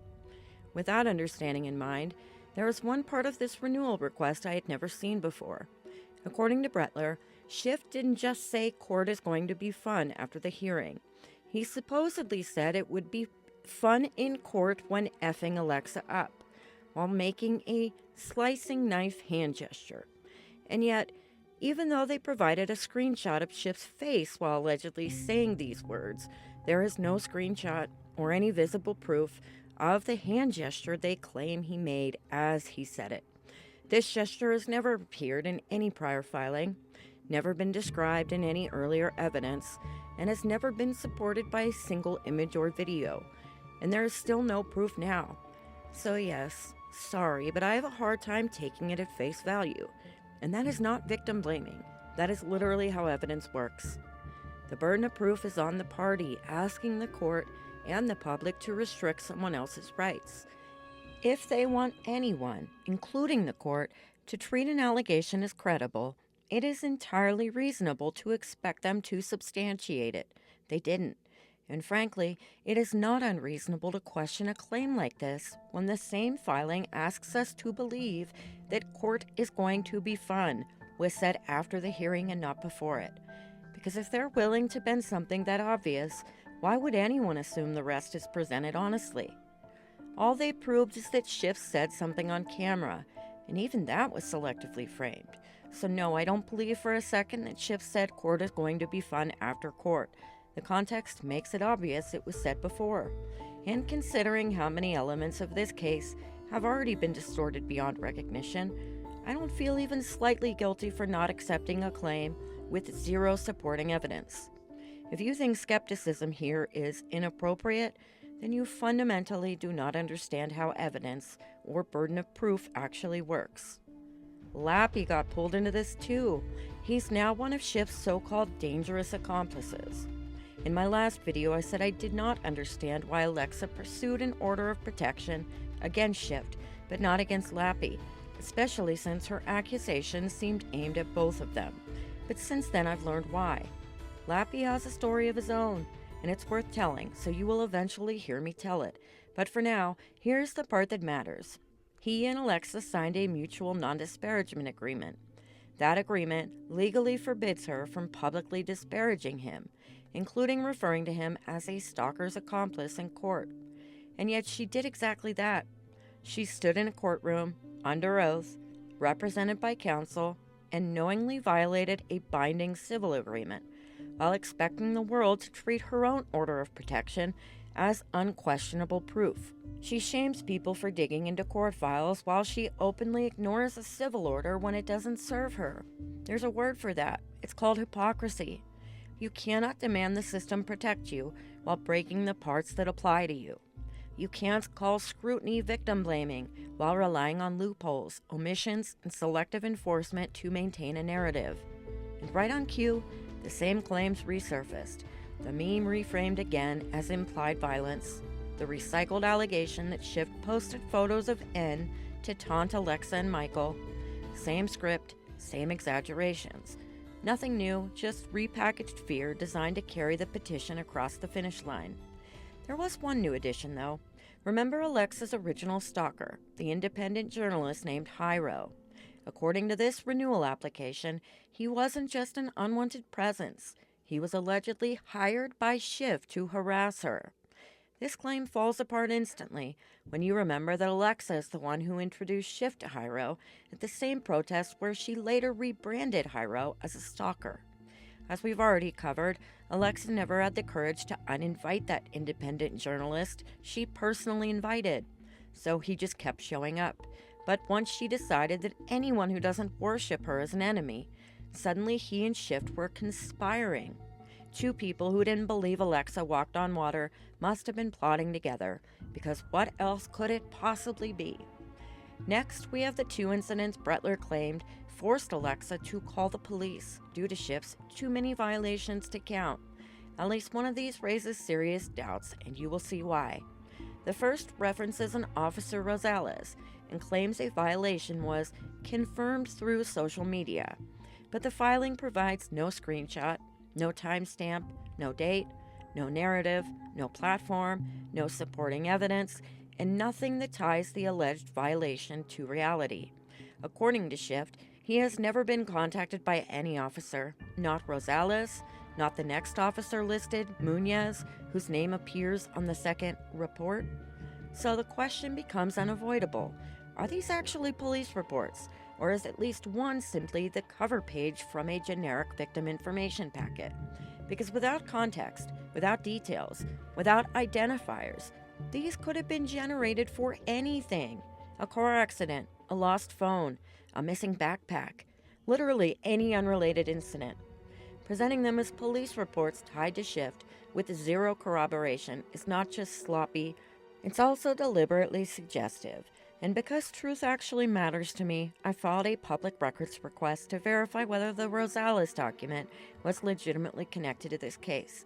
I have no problem admitting I might be wrong. The LAPD confirmed that a report does exist, but they refused to release it under California law, because all investigative records are confidential. In other words, yes, a complaint was filed. No, that does not mean the complaint had merit. No, it does not indicate wrongdoing. No, it does not validate Alexa's allegations. The existence of a police report does not prove guilt. It only proves someone made a claim. That distinction matters because this renewal relies heavily on the suggestion that police report equals criminal evidence. As you can see from the LAPD's own response on screen, that is not true. A police report confirms documentation, not guilt. The second report is even worse. It contains a handwritten name, no report number, no incident type, no date, absolutely nothing verifiable. There is no way to trace it to any event or confirm that it refers to Schiff at all. It is functionally a piece of paper with ink on it. Yet this was presented as evidence of one of the numerous violations. And these were the pillars used to justify calling him an ongoing threat. Then came the online evidence, or what passed for it. They cited two items, a Medium.com post labeled a published article and a Change.org petition. Apparently having a Medium account now makes you an investigative journalist. But true to form, both pieces of content were pinned on Schiff, because apparently no one else on the entire internet could possibly have an opinion about Alexa. According to the filing, this published article titled Alexa Nikolas and Her History with Older Men was not only defamatory, but included a threatening image of someone holding a gun to Alexa's head. Terrifying, until you actually look, because the only gun-to-head image anyone ever used was a screenshot of a photo Alexa herself posted on her own Twitter account in 2015. I went digging expecting something inappropriate, a photoshopped threat, something meant to intimidate her, something in poor taste. but all I found was a still from one of her acting jobs. Apparently, it was a still shot from Criminal Minds, so let's apply the smallest amount of common sense. If the existence of this image is dangerous, then the danger did not start with Shift, Medium.com, or some random blogger. It started on set with the adult who signed off on filming a minor in that exact scenario for money and exposure. Was using that still in a critical article tacky and unnecessary? Absolutely. Was it threatening? Only if you believe that a screenshot of Alexa's own tweet becomes a threat the moment someone she dislikes reposts it. Because here's the reality. You don't get to call an image a threat when you were the first one to put it on the internet. You don't get to manufacture danger out of a screenshot of your own content. And you don't get to rewrite the origin of something you publicly published because it's suddenly useful to your narrative. If this still is proof of danger, then the first person who created and distributed that danger wasn't a blogger. It was the adult who let a child film it, and the adult version of that child who voluntarily uploaded it years later. You can't post something yourself, wait a decade, then point to a repost and scream threat, unless the threat you're talking about is the threat to your storyline. The filing also recycles the same social media evidence from the original petition. The Twitter account Alexa insists belongs to Shift, and the website link to it that she attributes to him also. He has consistently and unequivocally denied operating either. The Twitter account remains active but private, linking directly to the same website. Both seem to function as archives cataloging Alexa's contradictions, which is likely why she's so desperate to discredit them and attach them to Shift. To be clear, I don't claim to know who runs them. I think it's obvious whoever it is knew Alexa very well, and likely for many years. And I don't think that would be Shift. The site's private registration means ownership can't be verified by us or by Alexa, and I'm sure that uncertainty drives her wild. But that's also the point. If you can't prove who runs an account, you can't present your assumption as fact. While there are very clear stylistic differences between Shift's admitted Survivors of Alexa Nikolas Instagram account, the Abuse of Power Twitter account, and AlexaNikolas.net, as well as tone, pacing, and language differences that suggest different authors, it's fair to point out someone could imitate that difference deliberately, so the ambiguity cuts both ways. But what isn't ambiguous is this. The only account Shift ever admitted to was that Survivors of Alexa Nikolas Instagram account, and it went silent the day the order was issued. That's an inconvenient truth her team consistently omits, because acknowledging it weakens their story. Yet once again, Brettler claimed that Shift violated the order on the very day it was issued, using this exact post. The theory? That Shift posted it after leaving court, just like the whole court will be fun line he also tried to reframe as post-mishearing conduct. Think about how absurd that is. We're supposed to believe he violated that order instantly, and then magically went silent for the next 2 years. No pattern, no escalation, no contact, just one imaginary violation the moment the ink dried, and nothing ever again. If this is the best they have, that should tell you everything. One of the most serious claims in this renewal was that the Twitter account had posted revenge porn, causing Alexa severe emotional distress. And I shouldn't have to say this, but I will. Revenge porn is indefensible. No one deserves it, not even someone who has been allegedly federally investigated for allegedly doing that exact same thing to a very famous, very close former friend. Integrity means condemning wrongdoing, even when it would feel convenient, vindicating, or narratively satisfying. But here's the problem. I found no evidence to support the allegation. None. Does that mean it never happened? No. It simply means nothing in the filings, or anywhere else publicly accessible, corroborates it. The closest thing I could find referenced Alexa posting those photos of that former friend. I haven't verified that fully yet, so I'm not presenting it as fact. I'm still digging, but the contrast is worth noting. And here's my observation, not a conclusion, but a pattern I can't ignore. Alexa has a consistent tendency to accuse other people of the very things she has been accused of herself. Her own actions often echo louder than anything any critic has ever said about her. A perfect example was her attack on journalist Kat Tenbarge, accusing her of incompetence for failing to realize that Schiff filed paperwork on Alexa's birthday with the court, as if that proved some secret collaboration or even malicious intent. It was nuts until I reviewed her divorce records, because Alexa's big expose on Milos was released on the anniversary of their wedding. Suddenly her logic made perfect sense.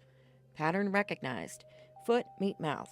But back to the point, none of these accounts can be traced to Schiff. None of these allegations are supported by evidence. But her team continues treating every anonymous criticism, every blog post, every tweet, and every unverified claim as though it must be him, because the narrative depends on it. And when a narrative depends on blaming a single person for every critical word on the internet about a public figure, that's not evidence, that's scapegoating. The irony is that Schiff undoubtedly knows any negative post about Alexa will somehow get twisted into proof of his obsession. Engaging would only destroy him further. The only people who benefit from misattributing everything to him are those invested in preserving Alexa's narrative. Now, could he be behind those accounts? Sure. I can't disprove that, but neither can she. And what's more likely, that one person secretly runs every critical account, or that multiple people independently saw the same contradictions with a public figure and started speaking up? We've come full circle, back to Alexa's inability to separate criticism from harassment, and her habit of framing accountability as cruelty. Pushback is not abuse, and in any functioning justice system, speaking the truth should never be used as evidence of your own guilt. But nothing exposes the absurdity of this entire renewal more than Brettler using Schiff's meticulously organized petition to terminate the restraining order as proof that the order needed to stay in place. Yes, let me say that again. They used the same filing as proof that the order should be renewed. Schiff tried to terminate that restraining order by providing evidence that he wasn't a threat, and just like in the petition to terminate the order, the court used that evidence to argue that he was one in the renewal. And how did they justify that? By claiming that because he included screenshots, images, timestamps, and examples, all publicly available posts that Alexa herself published, he was somehow compiling a dossier of her whereabouts. Except it wasn't a dossier. It was an exhibit packet, the kind the court requires when you're challenging an order and need to prove your innocence. That's the only way a self-represented person can show the court what's really happening. He didn't stalk her. He documented the claims she made. But worse than that, the renewal argues that Schiff's organization, formatting, and clarity, the very qualities that normally help someone prove their case, were actually signs of obsession, volatility, and ongoing harassment. Think about the logic here. Alexa posts, Schiff sees them because someone sent it, and they claim that meant he monitored her daily. So Alexa posts something, someone screenshots it and sends it to Schiff so he can defend himself. Then Team Alexa, which includes the court, argues that the screenshot proves he's obsessively monitoring her. Therefore, the order should continue. That's not a legal argument. That is a Mobius strip of nonsense. Not that it matters, but Schiff even stated that everything had been sent to him by people who continued to watch her content to see if she was talking about him. He wasn't even the one monitoring them. But the court refused to believe anyone would care enough about Schiff to do that for him, so they claimed he did it himself. Alexa's team used her own social media content as proof that Schiff was obsessed with her. Now, we're not talking private messages or secret tracking or even contact. It's literally screenshots of posts Alexa put online for the world to see. If we accept that logic, every single person who has ever taken a screenshot of a public figure's post, whether for commentary, reporting, documentation, or legal purposes, is suddenly a stalker. That's not law. That's paranoia dressed up in legal formatting. So if innocence can be twisted into guilt, then guilt is not something you commit. It's something you're assigned. It's like showing the court your clean criminal record, and the judge saying that the lack of offense is proof you plan too carefully. And the court didn't just accept this framing, it adopted it as the reason to renew the order. Not because Schiff contacted her, not because there was any new incident, but because he filed an evidence packet in the exact format the court requires. In other words, he followed the rules, and following the rules was treated as the crime. When the system punishes you for complying with it, the system has already decided the outcome. This wasn't even a renewal hearing, it was just a recycling of allegations, and Schiff's attempt to defend himself was reinterpreted as proof of guilt. And that alone should terrify anyone who believes restraining orders exist to protect people, not to weaponize procedure against them. But I saved my favorite alleged violation for last. This one is an Instagram post from Schiff's own personal profile. Remember, Brettler just told the court that Schiff screenshotting Alexa's posts showed obsession. Meanwhile, here they are screenshotting Schiff's posts constantly, sometimes within minutes, and submitted them as evidence. So under this logic, screenshots are only obsessive when they threaten Alexa's narrative, but perfectly reasonable when they're used to build it. Since it's pulled directly from the court filings as an exhibit, it's in black and white, so it's a little difficult to see. Nonetheless, what you're seeing is a screenshot from Zoe 101, with Jamie Lynn Spears in character as Zoe on the left, and the back of Alexa's head in character as Nicole on the right. The caption beneath it reads, "This actually looks pretty good," followed by some laughing emojis. I was confused by this because, while the post seems fairly harmless, given that it's the back of Alexa's head, this would be a blatant violation of the court order, since Schiff is forbidden from posting about her on social media. So why on earth would Schiff risk that after 2 years of compliance? But just like those police reports, something felt off, so I looked a little closer. And now you see the original post in color. Instead of that still from Zoe 101 showing the back of Alexa's head, you see a still from the Zoe 102 trailer. You know, that movie Alexa was not asked to appear in? There's no image of Alexa or any image of Nicole in the movie at all. So how did a post about a movie she wasn't even in become proof of a restraining order violation? Because the image submitted to court was not the same one Schiff actually posted on Instagram. Somewhere between his feed and the courtroom, someone swapped the image out to magically make it look like Schiff was posting about Zoe 101, thereby posting about Alexa, and not Zoe 102, which had nothing to do with her. And if the image alone isn't compelling enough for you, the wording itself should also help give it away. Quote, "This looks pretty good," only makes sense if you're talking about something you likely haven't seen yet. You probably would never say that for a show that's been off the air for 17 years.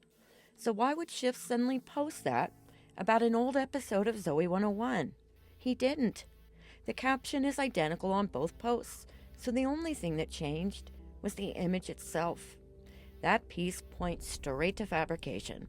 It makes far more sense that what he thought looked good was a new movie, the one Alexa wasn't in. You have to give it to them, though. It wasn't an obvious fake or some random photo of Alexa's face. It was just subtle enough to be believed, and enough to slip through unnoticed. But that's not a mistake, or confusion, or poor documentation. Just straight-up fabrication. The court accepted it with no verification and no scrutiny. Just blind faith in the word of a hotshot Hollywood attorney and his teary client. But let's be clear about this. This is how lives are destroyed. Not by lies, but by a system willing to ratify them when they're told by someone powerful enough to be believed and dramatic enough to be persuasive. This is easy when the target is far less privileged, self-represented, and their thoroughness is being cruelly misconstrued by the court as proof of obsession, especially when no one in that courtroom feels obligated to treat him with respect. What makes this portion of the filings so telling isn't just what Alexa and Brettler claim Schiff did. It's what they had to stretch into a violation. When you read the actual documents, the so-called evidence of stalking and harassment isn't conduct that meets any statutory definition. It's those screenshots, memes, and posts that don't even mention her, don't target her, don't contact her, and don't even rise to the level of indirect communication. They are ordinary online behaviors reframed as criminal intent. And when the only way to manufacture a violation is to redefine what a violation is, that tells you something about the foundation. A restraining order has a very specific legal purpose. It exists to protect people, not from their own discomfort with how someone interprets a public narrative, their safety. Harassment, in the context of California Civil Code, requires a pattern of conduct directed at a specific person with no legitimate purpose, intended to alarm or harass. But in these filings, pattern means a few posts that never mention her. Directed means posted on his own accounts. And intended to alarm means we're claiming we felt alarmed. They inverted every element of the statute. The judge was not presented with a case of stalking. They were presented with a case of creative writing. And that's the most disturbing part. When the evidence doesn't actually show contact, intent, or any form of personal targeting, the filing shifts the burden from proving harassment to punishing existence. Suddenly, normal online behavior becomes obsessive. Commentary becomes surveillance. And public content on public platforms becomes evidence of ongoing danger. Nothing in these filings shows Schiff attempting to contact her, approach her, threaten her, or insert himself into her life. And thank God. But what it does show is a legal team trying to convert non-contact into contact by sheer force of narrative. And remember, if any of this were real, we would not be in civil court. Criminal court requires evidence, and that's why this has never touched that system. This segment of the filings becomes the perfect illustration of how the justice system can be gamed by someone with the resources to manipulate it. When memes and vague social media activity are your evidence, you don't have a stalker, you have a narrative. And when that narrative is the only leg an RO is standing on, it becomes painfully obvious what this case was always about. Never protection from danger, but protection from the truth getting out. And the court didn't just accept this fabrication as fact, they accepted all of it. The revenge porn, the violation of the court order the day it was issued, the ongoing harassment she claimed, all of it. It's the stuff nightmares are made of. When asked about her ongoing fear, Alexa did not need to point to concrete evidence or new contact. The abstractions, saying she felt unsafe, watched, and traumatized by reminders of the past was enough.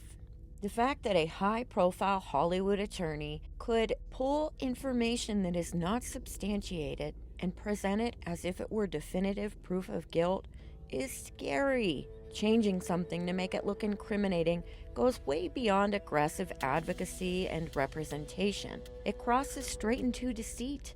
When the evidence can't stand on its own, and the only way to make it persuasive is to alter it, that demolishes any claim to credibility.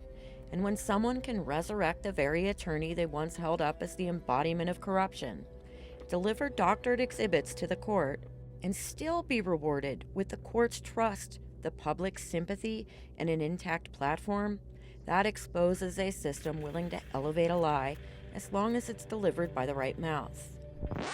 Okay, this is a first. I'm sorry to jump in, but I have an update.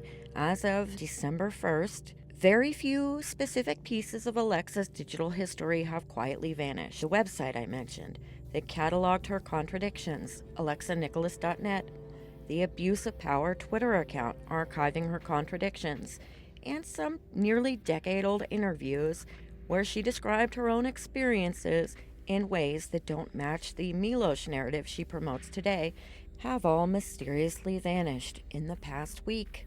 Now, I'm not saying these events are connected, but if all of this is just a coincidence, it's the kind of coincidence that seems to only ever benefit one person's version of the truth. I'm sure the timing means absolutely nothing, but I'll let you decide how many convenient vanishings you're comfortable chalking up to chance.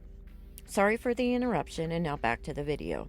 Now, to be clear, I told you Schiff never violated the order, and that remains true. While nothing on the record reflects a criminal charge or a finding of contempt, leaning on fabricated violations to justify the renewal meant the court hadn't just blurred the line between evidence and accusation, but erased it entirely. Schiff was punished as if guilt were a given, not something to be proven. So back to the question in the intro. We're getting closer to discovering the true cost of a lie and how many truths it has to bury to survive. But for now, we're going to move on to the final proceeding, which is Schiff's appeal. There's a common misconception that an appeal is a second chance to re-argue your case, but it's really more like a quality control check. If you're in the US, think of it like a health inspection. When a health inspector walks into a restaurant, they're not there to rate the flavor or presentation of the food.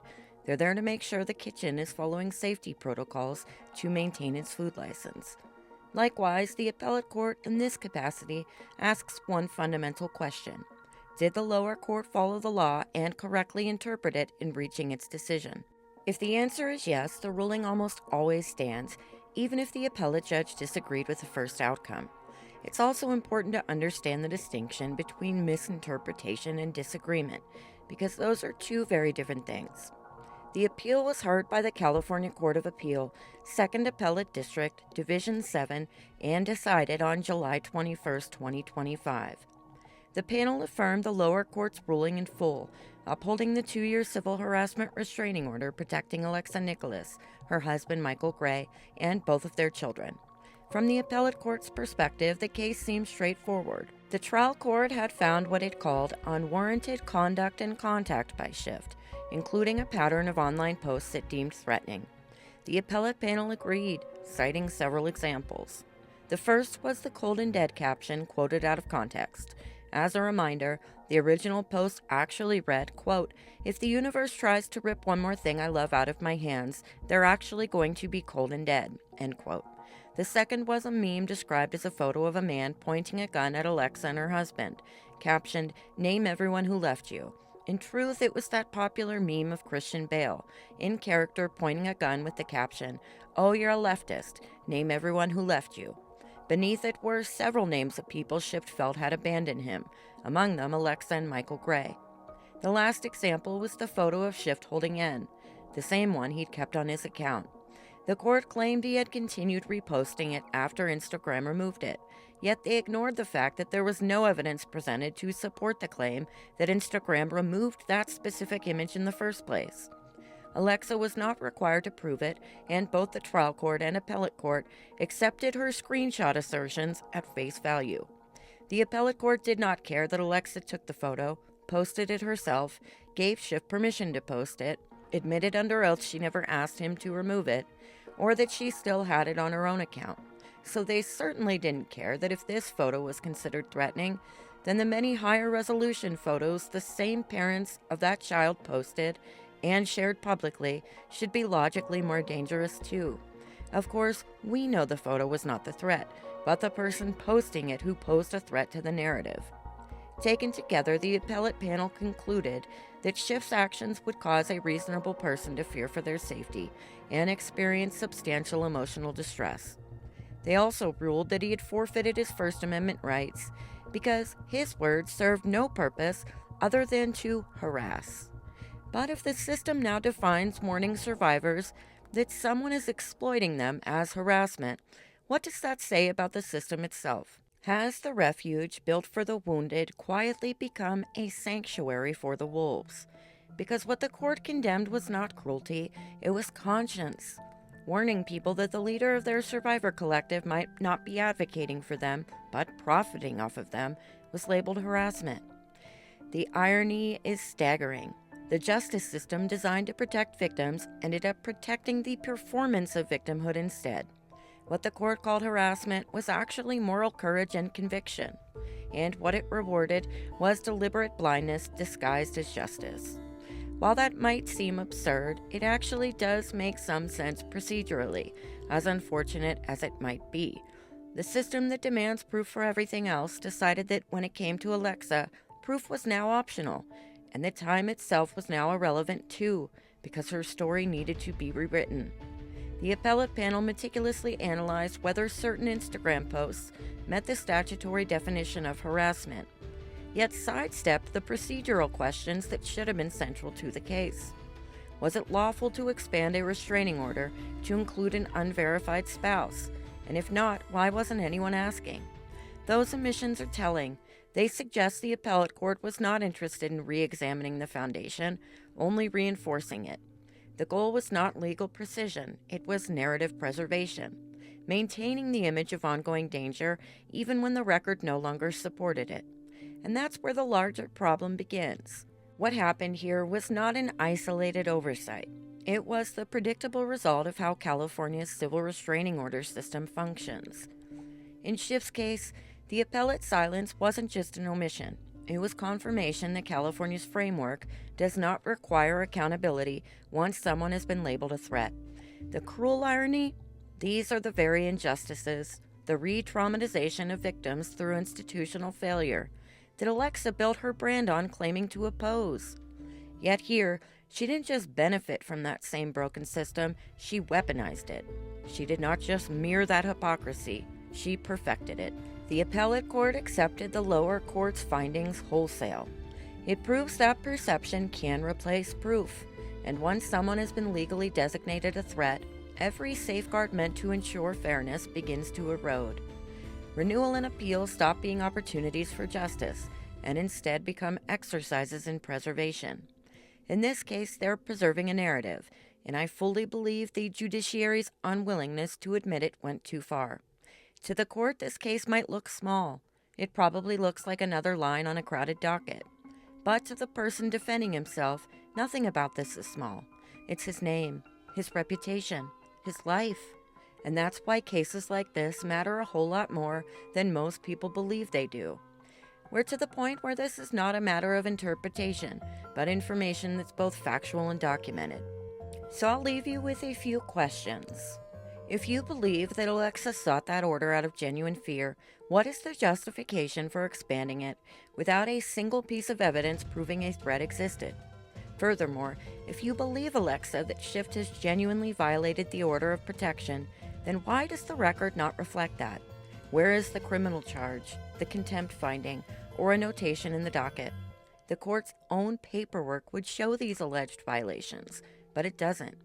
If you still believe it happened the way Alexa told us it did, how do you justify a renewal based on evidence that doesn't exist and violations that were never even legally recognized? Because if the only thing you can point to is that fabricated Zoe 101 image, then even the most loyal believer has to admit we've gone too far. At this point, the system is preserving a narrative and has long since stopped preserving safety. They say there's calm after every storm, but that didn't seem to be the case for Schiff. After the hurricane that tore through his life, there was no calm, just a slow, unrelenting destruction that left nothing standing. And it didn't end in the courtroom or in the filings. Like a poison, it seeped quietly into every corner of his life. In the 250 pages of evidence Schiff submitted, evidence that both Brettler and the court twisted into proof that he was dangerous, he also included exhibits showing what was happening behind the scenes, because by then, Alexa's army had been deployed. And the irony of those memes speaks for itself. The same people who claim Schiff's memes made him a threat were busy doing the very thing they condemned, mocking him, dehumanizing him, turning him into a spectacle under the banner of protecting survivors. Schiff was one person posting about a public figure. Alexa's supporters were dozens posting about him, a person who wasn't. The imbalance couldn't be clearer. But even that hypocrisy pales in comparison to what the restraining order itself did to him. The internet can be cruel, but those memes did not destroy his life, just like they didn't destroy Alexa's. The real devastation came from a system that accepted a narrative as fact and allowed an order of protection to swallow everything he had built.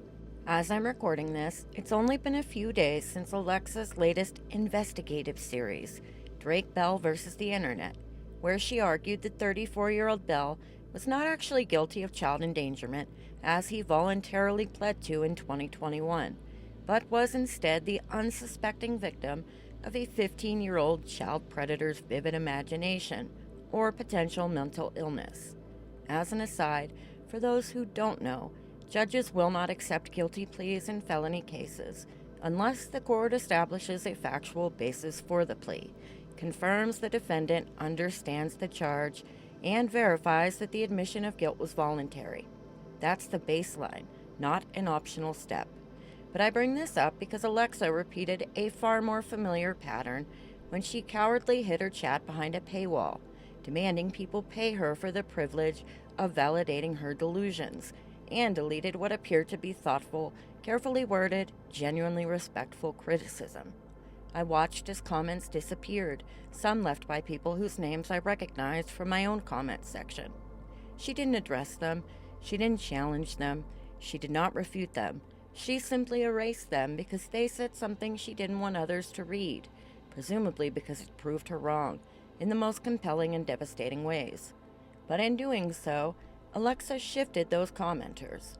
The only difference was a much broader scale. This time the target wasn't a single person, but anyone who dared to disrupt the illusion inside her curated echo chamber.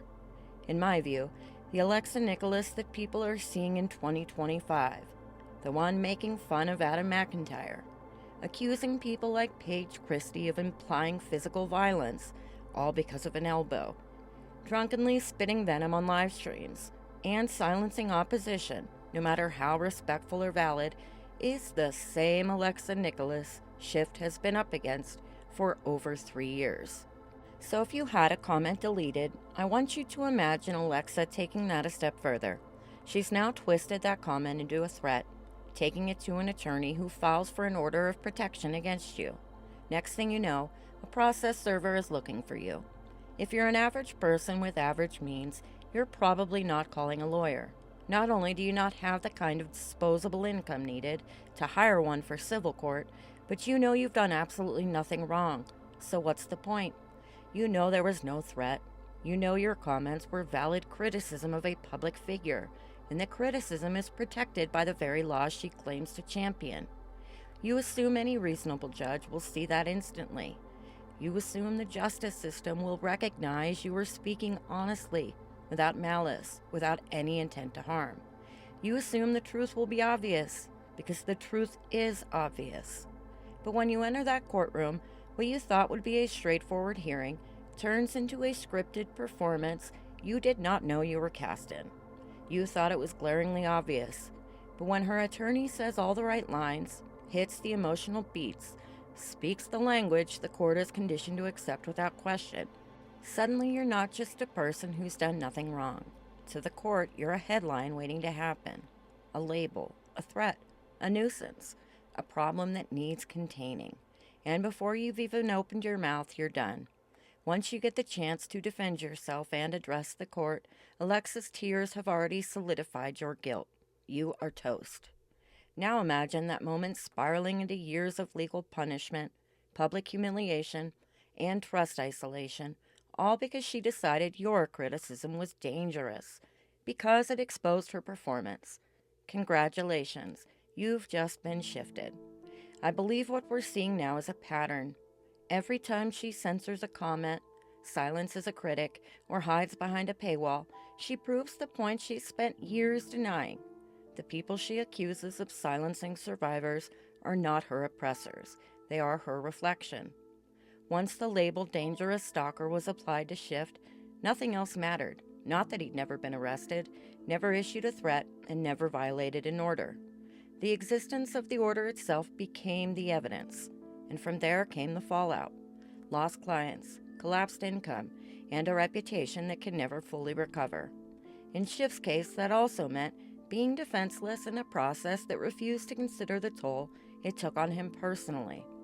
While California's low evidentiary threshold for civil protective orders was designed to help victims, it also makes it easier for judges to make decisions based on perceived credibility, and that does not have to come from evidence. Perceived credibility comes from performance, from emotion, and is sometimes measured by the loudest cry in the room. In theory, the low standard for restraining orders exists to protect people in immediate danger. In practice, persuasive storytelling often outweighs proof. Judges are even instructed to interpret restraining order laws liberally in favor of victims. California courts cannot deny renewals simply because the parties have not interacted. By comparison, states like Colorado require evidence of ongoing or imminent danger. California errs on the side of caution, and that's supposed to be a good thing. I'm not arguing against that, since that precedent was born from tragedy. where lapses in protection resulted in death. Forcing survivors to reprove their trauma can undoubtedly re-traumatize them, and that's why renewals can be granted on fear alone. But it's that same compassion that makes the system vulnerable to abuse. The safeguards meant to save lives can become tools for silencing people who say things someone doesn't want heard. And that kind of exploitation does not just harm the accused, it erodes trust in the system and damages advocacy itself, thereby proving the person doing that has always prioritized their own selfish needs above anyone or everyone else. In the last video, we ended by asking what a case like this does to someone's life. I speculated that Schiff didn't have legal representation because of cost. But at this point, the more disturbing question is not why he couldn't fight back then. It's what that inability has cost him ever since.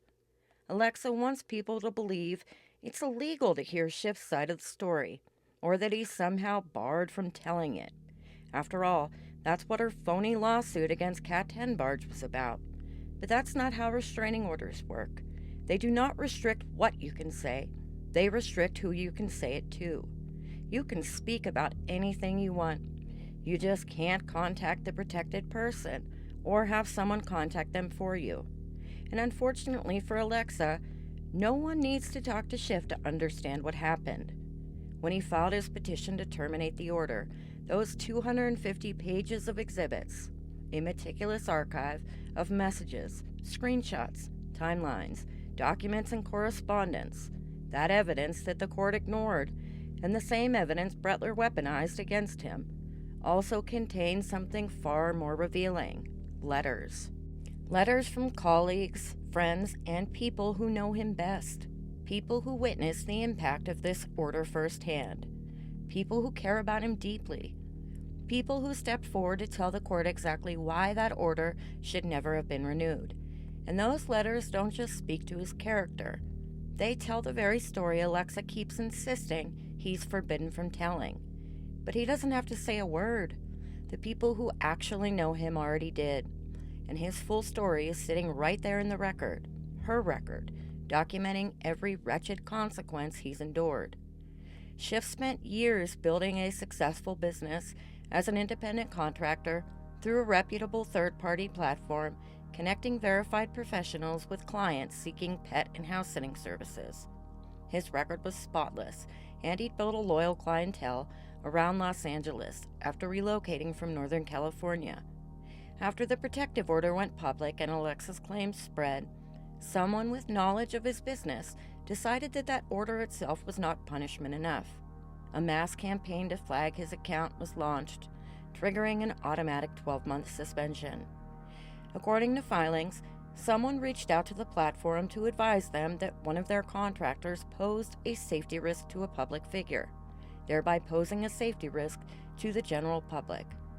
Overnight, the business he'd spent years cultivating was gone, and so was his primary source of income. He was told there was no recourse, and all he could do was wait 12 months, but the damage went far beyond financial loss. Before expanding on that, I think there's a point worth acknowledging.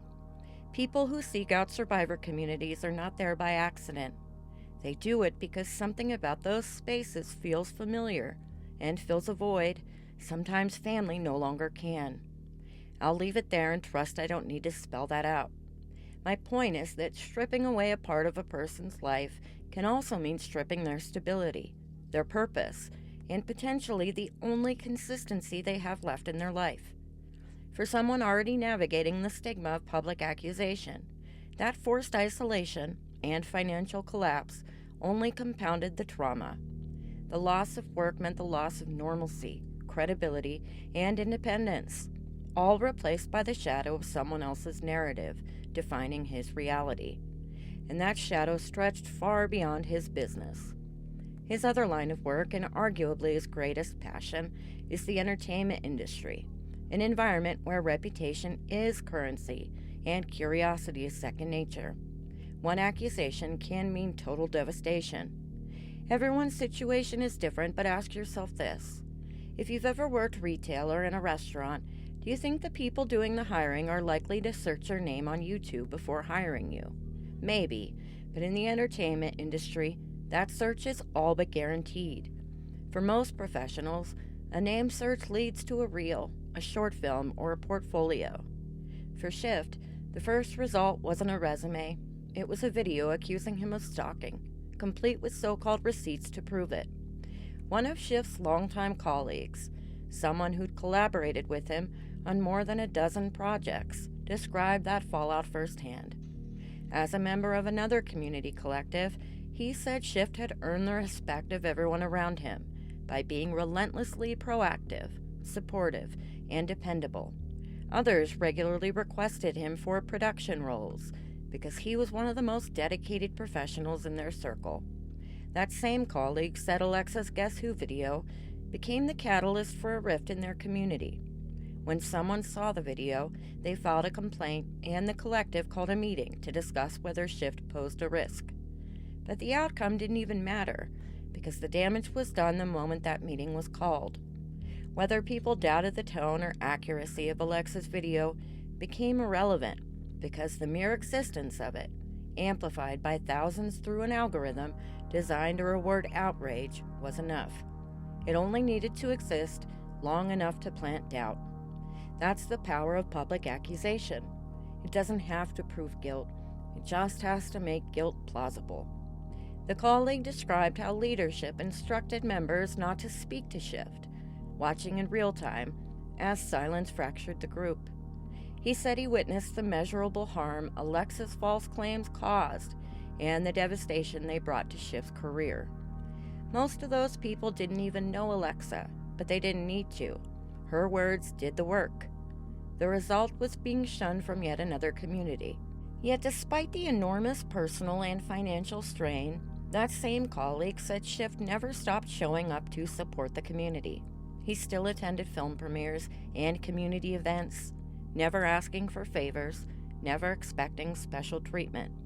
The colleague boldly told the court they believed Alexa was stalking Shift, as she was the one repeatedly reinserting him into her narrative out of vindication, long after he'd stopped contacting her. And she didn't just make sure no one would work with him again. She made sure no one would even risk being seen with him.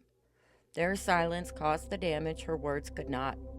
Alexa's refusal to acknowledge the work he did for her and for Eat Predators also simultaneously erased his contributions overnight. He was no longer a collaborator or colleague, just a volunteer. That phrasing was not accidental. And don't mistake my point here. Volunteer work is noble, and it's certainly not some derogatory label. The issue is that the way Alexa used the term, it stripped Shift of his legitimacy and made him look delusional for believing he'd been part of something bigger and something real. Imagine telling someone you did PR work for Alexa Nikolas and Eat Predators, editing podcast appearances that racked up 500,000 views in their first week, only to find Alexa referring to you as a brief volunteer she barely knew. Not only would it make you look unhinged, it also makes it seem as though you mistook editing a production for making protest signs. But that was the point. Not only was Shift never paid, though there was likely at least a verbal agreement, he could not even list the work on his resume or media CV. A project that could have showcased his skill set became the very thing that discredited it. To make matters worse, Alexa used every version of his name in her video, his legal name, artist alias, and online moniker, ensuring that no matter what someone searched, her accusations would appear first. To be clear, using multiple names is not suspicious. Artists do it all the time. In fact, I've heard Michael Gray used to go by Mikey Snow. Alexa just needed things that could look suspicious. So did they know Shift well enough to know every version of his name? Or did Mikey Snow dig through Shift's life like a pile of snow waiting to be shoveled? Or did they just sift through it, digging for anything cold and white they could pack together to make a makeshift accusation? Either way, the result was the same. Every identity he'd ever used became a breadcrumb leading back to Alexa's stalker. Speaking out against harm is noble and brave and can save lives, but that's not what Alexa did. At best, her story was a gross exaggeration, and at worst, a total fabrication. Alexa counted on people's ignorance of how the law actually works. When people hear restraining order, they think stalker. If you didn't understand the difference before these videos, how many still don't? I'm sure you've noticed how careful Alexa is to preface the accusations she makes against others by saying the word alleged, which she does to protect herself from defamation. Hilariously, she also protects predators when doing this, but never has the decency to protect victims. While it's a pretty common tactic, that caution vanishes when it comes to speaking about people who are either legally forbidden from responding to her or don't have the resources to pursue defamation cases against her. You can decide whether that's carelessness or a calculation. The point is that Alexa's label became the criminal conviction a court could never issue against Shift, because that would require evidence of criminal wrongdoing, and there was none. In the court of public opinion, that label is all the evidence she needed to convince the world. Alexa's speech remains untouchable, and her rights intact. And that's a good thing, because people should have the right to say whatever they want about whomever they want. But if you exploit that right while stripping it from someone else, what does that make you? The core of any real advocate is honesty. Saying, "I obtained a civil order of protection," would be truthful. Saying, "I have a stalker," is not. And saying, "I have a stalker," while using the court to strip the accused of their right to say, "I'm being called a stalker, but I'm not," is not advocacy. It's a grotesque misuse of power. For someone who claims to fight for justice, using that word without a single conviction, while knowing exactly what that word can do to a person's life, is anything but noble. Using a word that evokes a predatory criminal, without evidence or a trial, for the attention it brings, is not advocacy either. It makes her exactly what she claims to be fighting against. Worse still, she continues doing it knowing the law has forced him to stay silent, not because he has nothing to say, but because he's legally forbidden from saying it. A one-sided megaphone where she speaks, and he risks arrest if he responds. If Alexa's fears were genuine, and she believed she needed protection, is obtaining an order proof of stalking? If this were truly about advocacy, what purpose does it serve to amplify it for nearly 3 years? That's the danger of performative advocacy. It doesn't protect victims, it manufactures them. If 2 peaceful counter-protest appearances evoked fear, how does that fear persist 3 years later without a single new allegation beyond anonymous social media posts? There's a pattern here, a deliberate one. And it brings to mind a word Alexa loves to throw around like confetti, because the only people who fear scrutiny are the ones who can't survive it. And at some point, you have to call something what it is. As I said in the introduction, Eat Predators does not sound like a mission statement. It sounds like a confession, because the only predator this story has revealed is the one who wrote it. But back to the reason why Shift hasn't obtained representation. I speculated in part 1 that it was by necessity and not by choice. No attorney comes cheap, but an attorney like Brettler, they cater to the most outrageously repulsive clients, who are so desperate for a win that they're willing to pay someone to manufacture one. Well, it turns out those cost a whole lot more, because the kind of people who do that still have to look in the mirror at night, so they justify it by collecting a paycheck large enough that they can buy a mirror that lets their reflection live with what's left of their conscience. So back to the beginning of the video. What is the cost of a lie? While attorneys like Brettler don't exactly advertise their rates on their websites, a court can order one side to cover the other's legal fees, thereby documenting their approved hourly rate. In one case, the court ordered Brettler to be reimbursed at $950 per hour, and a tabloid reported that rate was closer to $2,000 per hour. Every case differs, but let's be fair and split the difference. That puts him at $1,475 per hour. At first that might sound jarring, but then you might be thinking, well, if the renewal hearing is only a few hours, that's not too bad. Except it doesn't really work like that. I don't want to get too lost in the weeds, but I do want you to understand the reality here. For a simple renewal hearing, case review and consultation alone would range from 10 to 15 hours. Motion drafting and research is another 25 to 35, along with evidence compilation at 10 to 15 hours.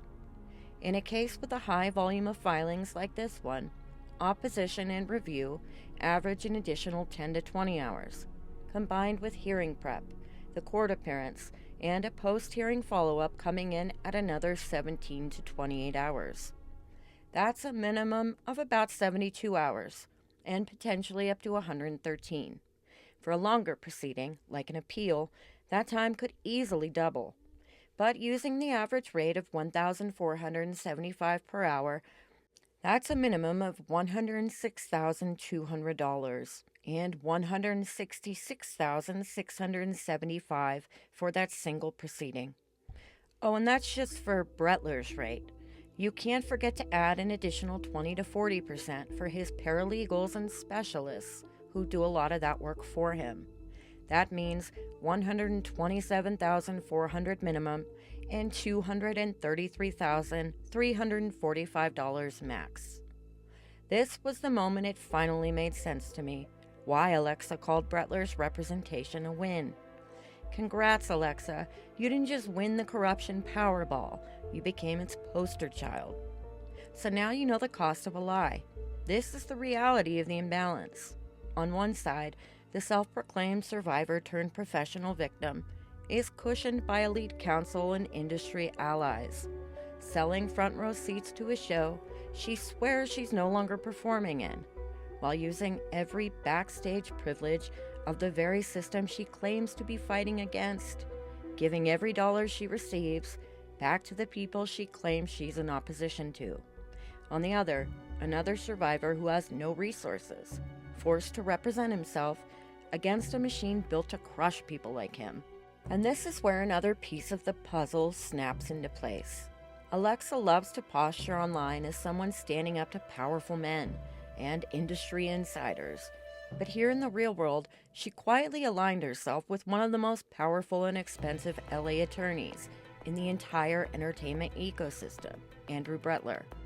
Now, to be clear, I'm not suggesting Alexa paid anything close to what it normally costs to hire Andrew Brettler. There is almost no universe in which Alexa Nikolas, a mid-level, former child actress with no current Hollywood career, no ongoing studio contracts, and no visible source of substantial income, is paying Andrew Brettler's full rate out of pocket.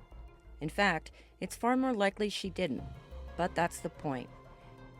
So if Alexa is not paying Brettler, that means Brettler, or the network around him, is investing something far more valuable than money: influence. Brettler does not take clients for charity. He takes clients when it benefits him, his firm, his alliances, or the ecosystem he's a part of. Because whether the price tag was discounted, deferred, donated, negotiated, or simply absorbed into the machinery she claims to stand against, the ability to secure that kind of representation at all is a privilege almost no ordinary person has access to. Most people facing a civil restraining order renewal can barely afford a consultation, let alone the engineer of Hollywood's most powerful legal defenses. Brettler's presence in this case is not proof of guilt, it's proof of access, proof of influence, proof that Alexa never actually stepped outside the system she claims to be dismantling. She simply learned how to use its resources while insisting she had transcended them. And when someone can call upon that level of legal firepower for a civil harassment matter, the kind of attorney who shapes public narratives for some of the most notorious names in the industry, it tells you something crucial. Not about the truth of the allegations, but about the ecosystem she still benefits from, about the hierarchy she claims to oppose, yet still operates comfortably within, about the power she swears she's fighting, yet continues to leverage when the story she's telling needs reinforcement. Because ordinary people do not have that kind of access. But predators do, institutions do, people deeply embedded in the machinery do. But you don't hire Andrew Brettler to battle the machine. You hire Andrew Brettler when the machine is working for you. And you don't owe people like that loyalty, empathy, or compassion. They are not losing sleep over the collateral damage they cause. What they are good at is shaping their words to make others feel valued, important, and heard, right before turning around and quietly laughing at the people who believed them. That's the game, and the people who play it know exactly what they're doing. I have no doubt that both Alexa and Shift are also aware of that imbalance, and that's what makes it so insidious from the outside. Those numbers reflect the kind of privilege it takes to afford representation like hers. Is someone like Alexa ungrateful for the financial support she receives through YouTube and Patreon because they're mere pennies compared to what she already has access to? So next time you see someone begging for donations to help with the cost of printing protest signs they're no longer staging, just remember that the only thing more expensive than a lawyer is a lie. In principle, justice exists for everyone, which is why public defenders exist in the U.S. The 1963 Supreme Court case Gideon v. Wainwright ruled that every defendant has the right to counsel, even if they can't afford one. So why doesn't Shift have access to a public defender? Because only criminal defendants have the right to free counsel. Civil court, which handles money, housing, or in this case, restraining orders, there is no such right to a court-appointed attorney. That means someone like Shift, who can't afford representation, must stand alone, forced to act as his own lawyer. And this is what makes cases like this so dangerous. A case can destroy a person's livelihood, reputation, and rights without ever meeting the legal standards or protections of a criminal courtroom. If any of these accusations held up in the real world, we would not be in civil court at all. Violating a restraining order is a crime. Criminal court doesn't run on vibes, insinuations, or emotional monologues. It runs on evidence, real, verifiable evidence. And that's exactly why this case has never touched the criminal system. Some people like to imagine Alexa as simply too compassionate to pursue charges. Please. The truth is far simpler and far more revealing. The last place she wants Shift is in a criminal courtroom, because the second he walks in, he gets court-appointed counsel.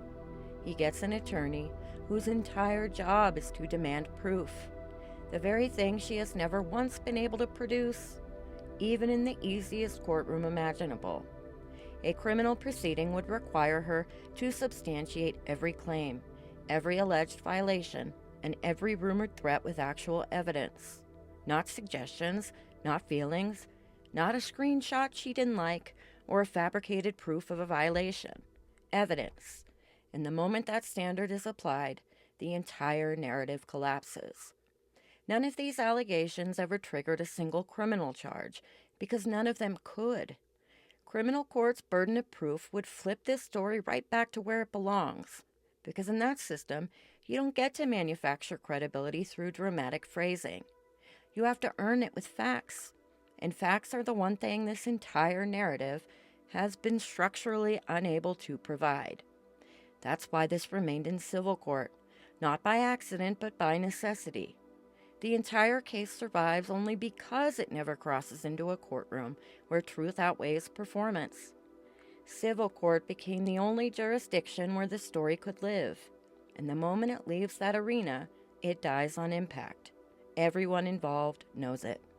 And that's precisely why Alexa included a police report in the Renewal packet, yet never actually filed one. Because filing a police report means triggering a criminal process, one that requires evidence, charges, investigations, and a defendant with counsel. It means handing the narrative over to a system where she no longer controls the script. It means Shift gets representation, discovery, cross-examination, and rights. And once that happens, the story stops being hers. It becomes a matter of fact, not performance, and fact is the one arena her narrative cannot survive. And that's where the impact becomes catastrophic for someone like Shift. The only path to a defense attorney would be to become what she accused him of, His only access to counsel would require committing a crime. That's not justice, that's entrapment. And yet a civil order can destroy life just as completely as a criminal conviction. The same stigma, the same social and professional collapse, the same fallout, but without any of the due process protections a criminal court guarantees. So ask yourself, why has Alexa never pursued criminal charges? Is it because she knows her claims would not survive the scrutiny of a higher evidentiary standard? That the courtroom demanding proof beyond a reasonable doubt would expose the performance for what it is? Schiff's clean record, his intelligence, his refusal to risk becoming a felon, those become the anchors that keep him trapped in civil court, the one arena where she holds every card and he holds none. And that's where the reality snaps back into focus. Alexa plays this game so effectively because she knows exactly who Schiff is and who he isn't.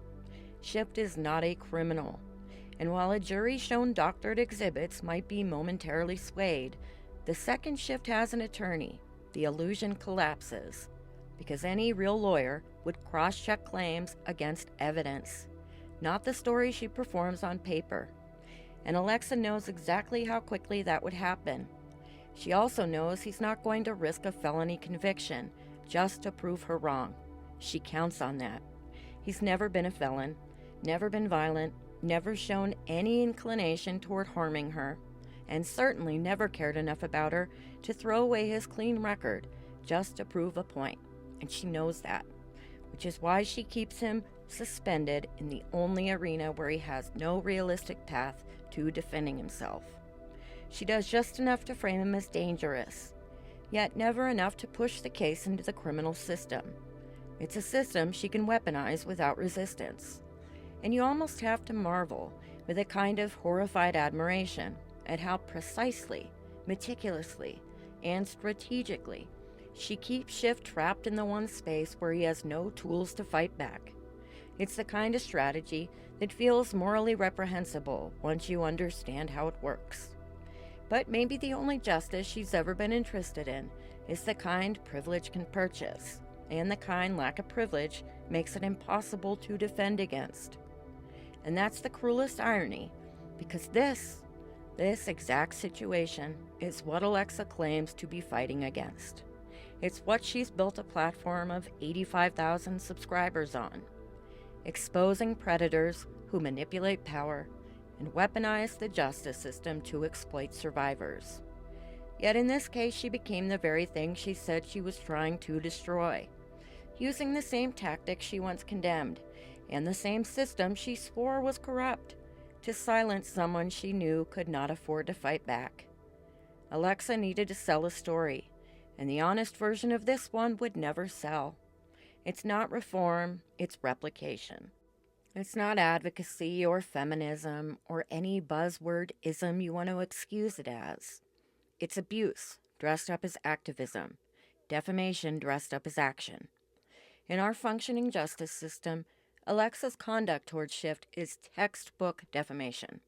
There is measurable harm caused by someone recklessly claiming someone to be who they aren't, and a situation to be what it isn't, flippantly referring to someone as a criminal without ever having committed a crime.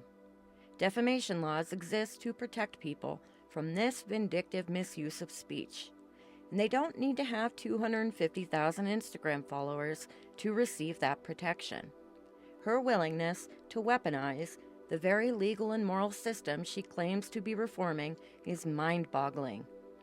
While many people recognize Alexa is not who she claims to be, I fear they're still missing the much bigger picture. Now consider that she's suing someone like Tenbarge for defamation, while knowing what she's been complicit of for 3 years against Schiff. She either sees it and doesn't care, or she is truly blind. Either way, it's wrong. And if you're wondering why Schiff hasn't turned to legal aid organizations for help, I've been told he has.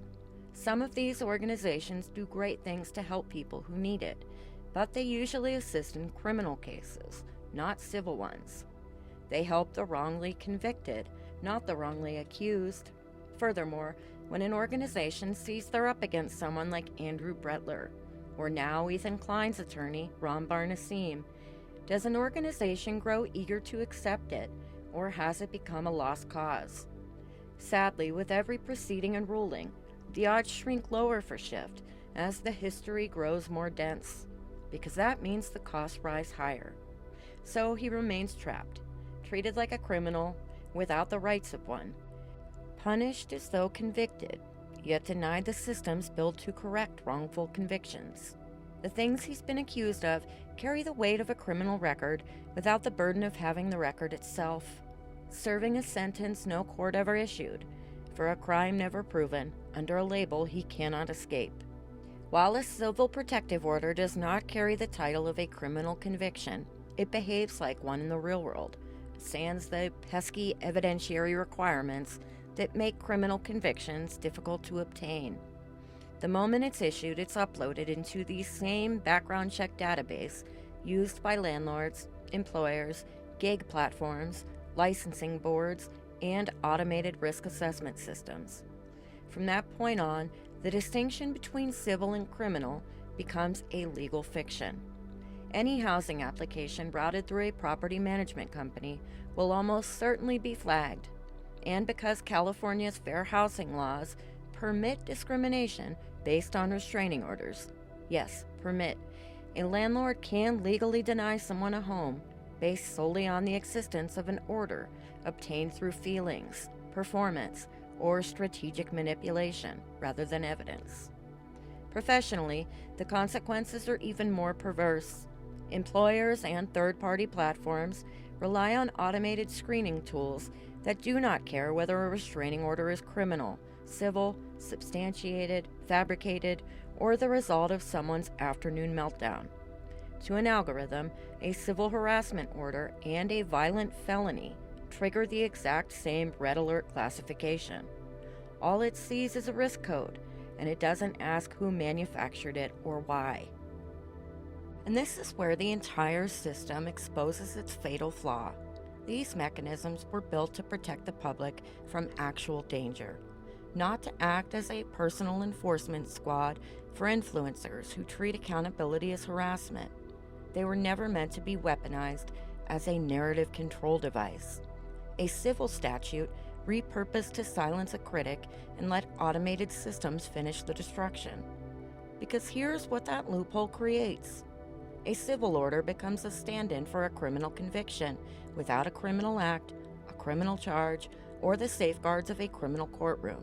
It carries all the stigma, ruin, and fallout of criminal guilt, stripped of the burden of proof, stripped of due process, stripped of the right to counsel. It gives someone the power of a conviction without ever having to prove one. And let's be brutally honest, this system was never meant to serve as the PR arm of someone's personal mythology. But once someone decides to weaponize them, the purpose flips. The system stops protecting victims and starts protecting the narrative of whoever screams danger the loudest. For someone like Shift, whose livelihood depended on client trust and background-sensitive work, this order became an invisible cage. It locks him out of housing, employment, and stability. Without a single criminal conviction, it's staggering what a lie can destroy. And that is what makes fadvocates so dangerous. Predators dressed up as advocates know exactly how to weaponize empathy. They cultivate audiences who treat skepticism as cruelty, accountability as abuse, and critical thinking as betrayal. And if someone truly posed a threat, why broadcast that to hundreds of thousands of strangers for years? What purpose does that serve except humiliation and control? Alexa has never claimed Shift posed danger to anyone but those around her. Yet she also knows her audience will fear him for what they believe he's capable of. So was the mob mobilized for safety or for destruction? Was this self-protection or vindictiveness wearing an advocacy costume? The physical stalking record consisted of 3 protest appearances for the permanent order and 2 for the temporary one. Shift's only real mistake was believing her activism was genuine and taking her at her word. For that, she turned him into a warning, not because he was dangerous, but because he was inconvenient. And that's what makes this so profoundly wrong. The idea that a man who lost his livelihood, housing, and financial stability is somehow bankrolled by Hollywood elites is not just implausible, it's insulting. His self-representation and financial collapse do not merely disprove Alexa's conspiracy, they obliterate it. And her insistence on pushing that narrative show how detached from reality it is. That someone allegedly funded by Hollywood is, in truth, broke and unhoused while she sits beside Andrew Brettler. It is the behavior she condemns in others reflected directly back at her. Why would someone do this? Because victimhood pays, and it's easier to play prey than admit you're the predator. She couldn't sell the truth, so she performed the lie, convincing the world she left Hollywood, when the truth is that Hollywood left her. She's just been trying to stage a comeback ever since. I reached out to some of the people who wrote those letters to the court on Schiff's behalf. I wanted to understand the real-life impact, and there was a moment that has stayed with me since. I'm not a journalist, so I never sent the questions in advance, but I asked what had been the hardest part on Schiff. Was it the loss of income, the destruction of his reputation, or his inability to defend himself? They paused before answering, and what they said spoke louder than all of Alexa's platforms and followers combined. Because the thing that devastated Schiff most was not a personal loss at all. They told me that Schiff had raised concerns about a group of indigenous foster children on a film project. Schiff learned their safety and vulnerability were not being prioritized on the project, leading to their needs being overlooked in an effort to benefit the film and not the children themselves. He did what any advocate would do. He went to a higher up, explained the situation, and warned of the harm those children were facing. And what was he told? That because he had been accused of endangering children, Alexa's children, he'd lost the credibility to advocate for other children. Suddenly, the man trying to protect vulnerable children was told he no longer had the right to speak for them because someone else had accused him of harming their own. Imagine that. His actions had always reflected that instinct, working as a doula in-home healthcare provider, yet because of Alexa's heinous and selfish accusations, he was told he'd forfeited his right to speak out, to advocate, to warn, and to protect. And that moment captured the quiet cruelty of what's been done to Schiff. The order didn't just silence him about his own innocence. It stripped him of his ability to defend those more vulnerable than himself. It's also a perfect example of how situations like this do not just destroy one person, they poison the entire community around them. All because someone is so dependent on being a victim that she keeps a story preserved like a life support machine, ready to switch on the moment she needs pity, attention, or a new excuse. But what makes that cruelty even more haunting is what it revealed. Because after losing so much, his greatest concern was not with himself. It was the loss of his ability to use that voice to help others more vulnerable than him. He worried more about what that meant for at-risk children than it meant for his own life. For all the accusations leveled against him, that single response revealed something no smear campaign, no influencer narrative, and no court document could ever erase. Even in ruin, this is someone whose instinct remains to protect. And if that doesn't speak to the character of a true advocate, I don't know what does. As these letters fade in, remember, every single one of them comes straight out of the court record. These are the voices of people who actually know Schiff, people who worked with him, relied on him, and trusted him, writing in his defense when he was accused of things that never happened. Their words stand in stark contrast to the narrative that stripped him of his livelihood, and they remind us that behind legal filings and public accusations, there are real people whose lives are changed forever. After seeing that devastation and hearing his story firsthand, I felt compelled to do more than just expose the harm. Sadly, there's no way to undo the past or for me to rewind time to lessen its weight. But no one should have to lose everything simply because they couldn't afford to defend themselves, especially against a bully predator. After my last video, I learned from a friend that Schiff had recently reached a breaking point and that she'd set up a GoFundMe for him. The timing was coincidental, but I pinned the comment in the hopes that others would feel compelled to donate. I wanted you, however, to understand why I felt so compelled to share it. It took me a month to put this second part together, because it's one thing to know what was done, but it's entirely another to understand the total devastation of Hurricane Alexa. If you feel compelled to help, even a single dollar will make a difference and bring him one step closer to real legal representation, or a chance to rebuild what's been taken from him. It would be nice for once to see the justice system used for what it was meant to do: protect people from actual defamation, not to empower it. Because no one, no matter how loud the accusations or how powerful the influencer behind them, should ever have to lose their voice because predators protect one another, or because someone had the resources to take it. I hope you'll consider helping. Every contribution, even a single dollar, goes toward that same goal, giving him what the system never did, which is a fair shot. And if you don't have a dollar to give, that doesn't mean you can't help. Share the video, leave a comment, subscribe.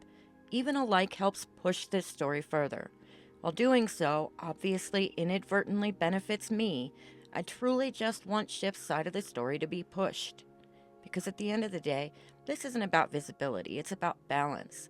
And that balance has been violently one-sided for 3 years. If you came for Shift's story, thank you, truly. I have a few personal thoughts left, the kind that didn't belong anywhere else in the script, so I'm placing them here at the end. If you're not interested in this part, that's okay. I appreciate you taking the time to hear his story, and everything you need is in the description. Moving on, the part that bothers me most now is the amount of people who know the truth and choose to do nothing. Acknowledging wrongdoing does not require someone to endorse every decision Shift has ever made, or to agree with everything he's ever said. It doesn't. You don't have to like Shift, admire him, or co-sign his tone or his opinions. You can disagree with him, and you can think he handled things imperfectly, or even believe that he was abrasive. That's your prerogative.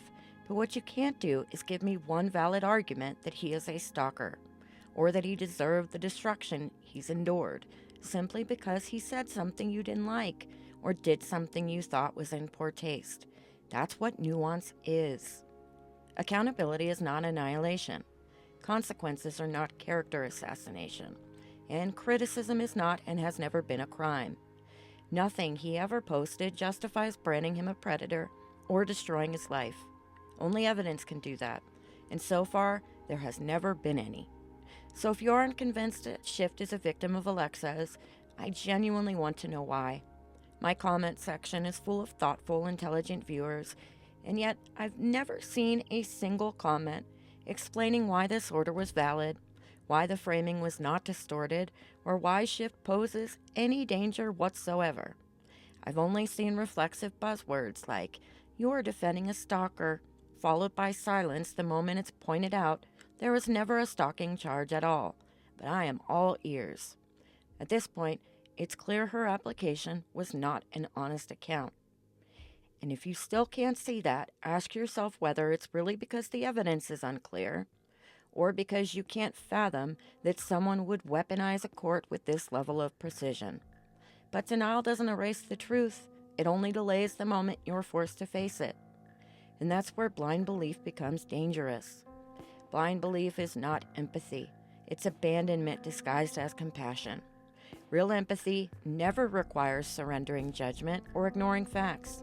It requires caring enough to seek the truth, even when the truth is uncomfortable. When belief replaces critical thought, it doesn't protect survivors, it endangers them by allowing falsehoods to drown out real voices. True empathy demands discernment. It asks us to examine evidence, consider the broader picture, and hold space for complexity. Believing someone without question might feel kind and righteous in the moment, but preserving justice, credibility, and survivor advocacy long-term requires consistency, even when it's inconvenient.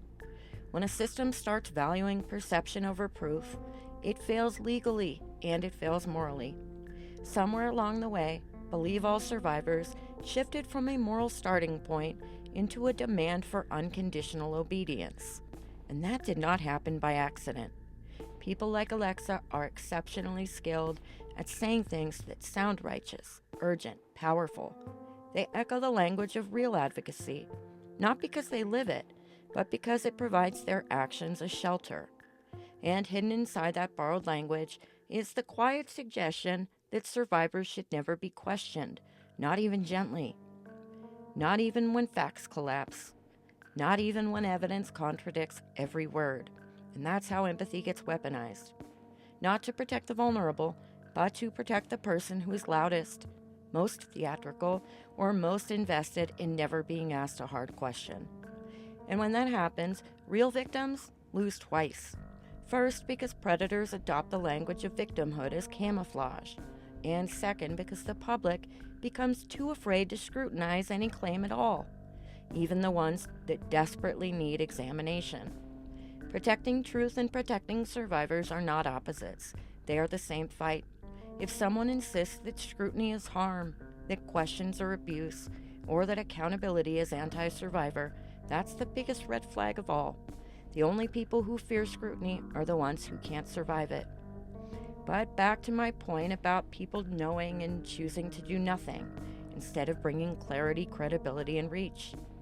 To those who cared enough to share my videos with larger creators, I saw it and I thank you. One even vouched for the accuracy of a different video of mine, which I appreciated, even though that video was ironically the only one that didn't rely on court records. But with all due respect, I don't believe anyone shared my work because they needed a creator to validate it. No one here needs anyone's permission to trust documented evidence. They wanted the truth to be platformed, not me. And the truth never needed a big creator's approval. It only needed a bigger creator's backbone. No one is ever obligated to cover anything. That's completely fair. But what I struggle with are the creators who brand themselves as truth seekers, accountability advocates, or anti-drama crusaders, and then suddenly lose interest the moment the truth becomes uncomfortable. There's nothing wrong with drama content, and if Alexa would simply stop pretending she wasn't a drama channel, my criticism would be limited to the harm she's already caused. But it's the dangerous ones, like the creators who claim to care about accountability, while quietly ignoring documented evidence sitting in plain sight. Alexa's own filings, Alexa's exhibits, Alexa's own receipts, because acknowledging it might cost them an audience, a friendship, or a parasocial illusion. Those are the people who are no different from Alexa. They've just convinced others they aren't thus far. If the truth is right there and someone still refuses to acknowledge it, that's not empathy, it's complicity. And at some point, silence stops being neutral. Acknowledging that someone has been taken advantage of does not require allegiance, admiration, or endorsement. The only thing it requires is honesty. And you don't have to pretend someone is perfect in order to stop pretending you don't see what's right in front of you. For those who continue protecting the lie, please be honest that the failure is not in the evidence, but in you. For those who are here to understand, to question, and to think critically, thank you. Especially if someone has told you that doing so makes you anti-victim. Listening before judging is never a moral weakness. It's the foundation of integrity. And integrity, not theatrics, not narratives, not noise, is what survivors, truth seekers, and justice have always deserved. Going forward, not only do I want to move on to a more interesting subject than Alexa, I think it's worth saying this out loud. I originally planned 3 videos, one on Eat Predators, one on the allegations against Milos, and a final one planning to flip the narrative, using Alexa as an example of how we can dislike someone or think that they articulate their trauma poorly and still believe them anyway. I fully expected her divorce records to validate everything she'd ever claimed. I felt like a fool when I realized none of it held up against the actual documents. So if you've watched these videos and wondered whether this feels personal, it is. I cannot stand being duped. And while I never intended to keep digging into Alexa, every time I tried to step away, I'd uncover something new. But the truth is, not only can I no longer be objective about Alexa, I'm also bored. She's not interesting enough to warrant a lifetime subscription to her contradictions. and I don't have it in me to keep up with the chaos she manufactures. I do have one shorter video planned, but after that, I'd love to know what you want me to cover next. Authentic advocacy, phony or problematic influencers, under-examined cases where allegations never reached a courtroom, or the growing issue of parents leveraging their children for clicks and capital. With the holiday season approaching, I'd just like to mention I ended my last video being shocked that 83 people liked my videos enough to hit the subscribe button. Since then, my subscribers have grown to 189, and I could not be more appreciative of each and every one of you who have hit that button, and I am truly humbled. If you think the time I've put into this warrants a subscription, I would love to have you here. Until next time, take care, happy holidays to everyone who celebrates them, and I will see you soon.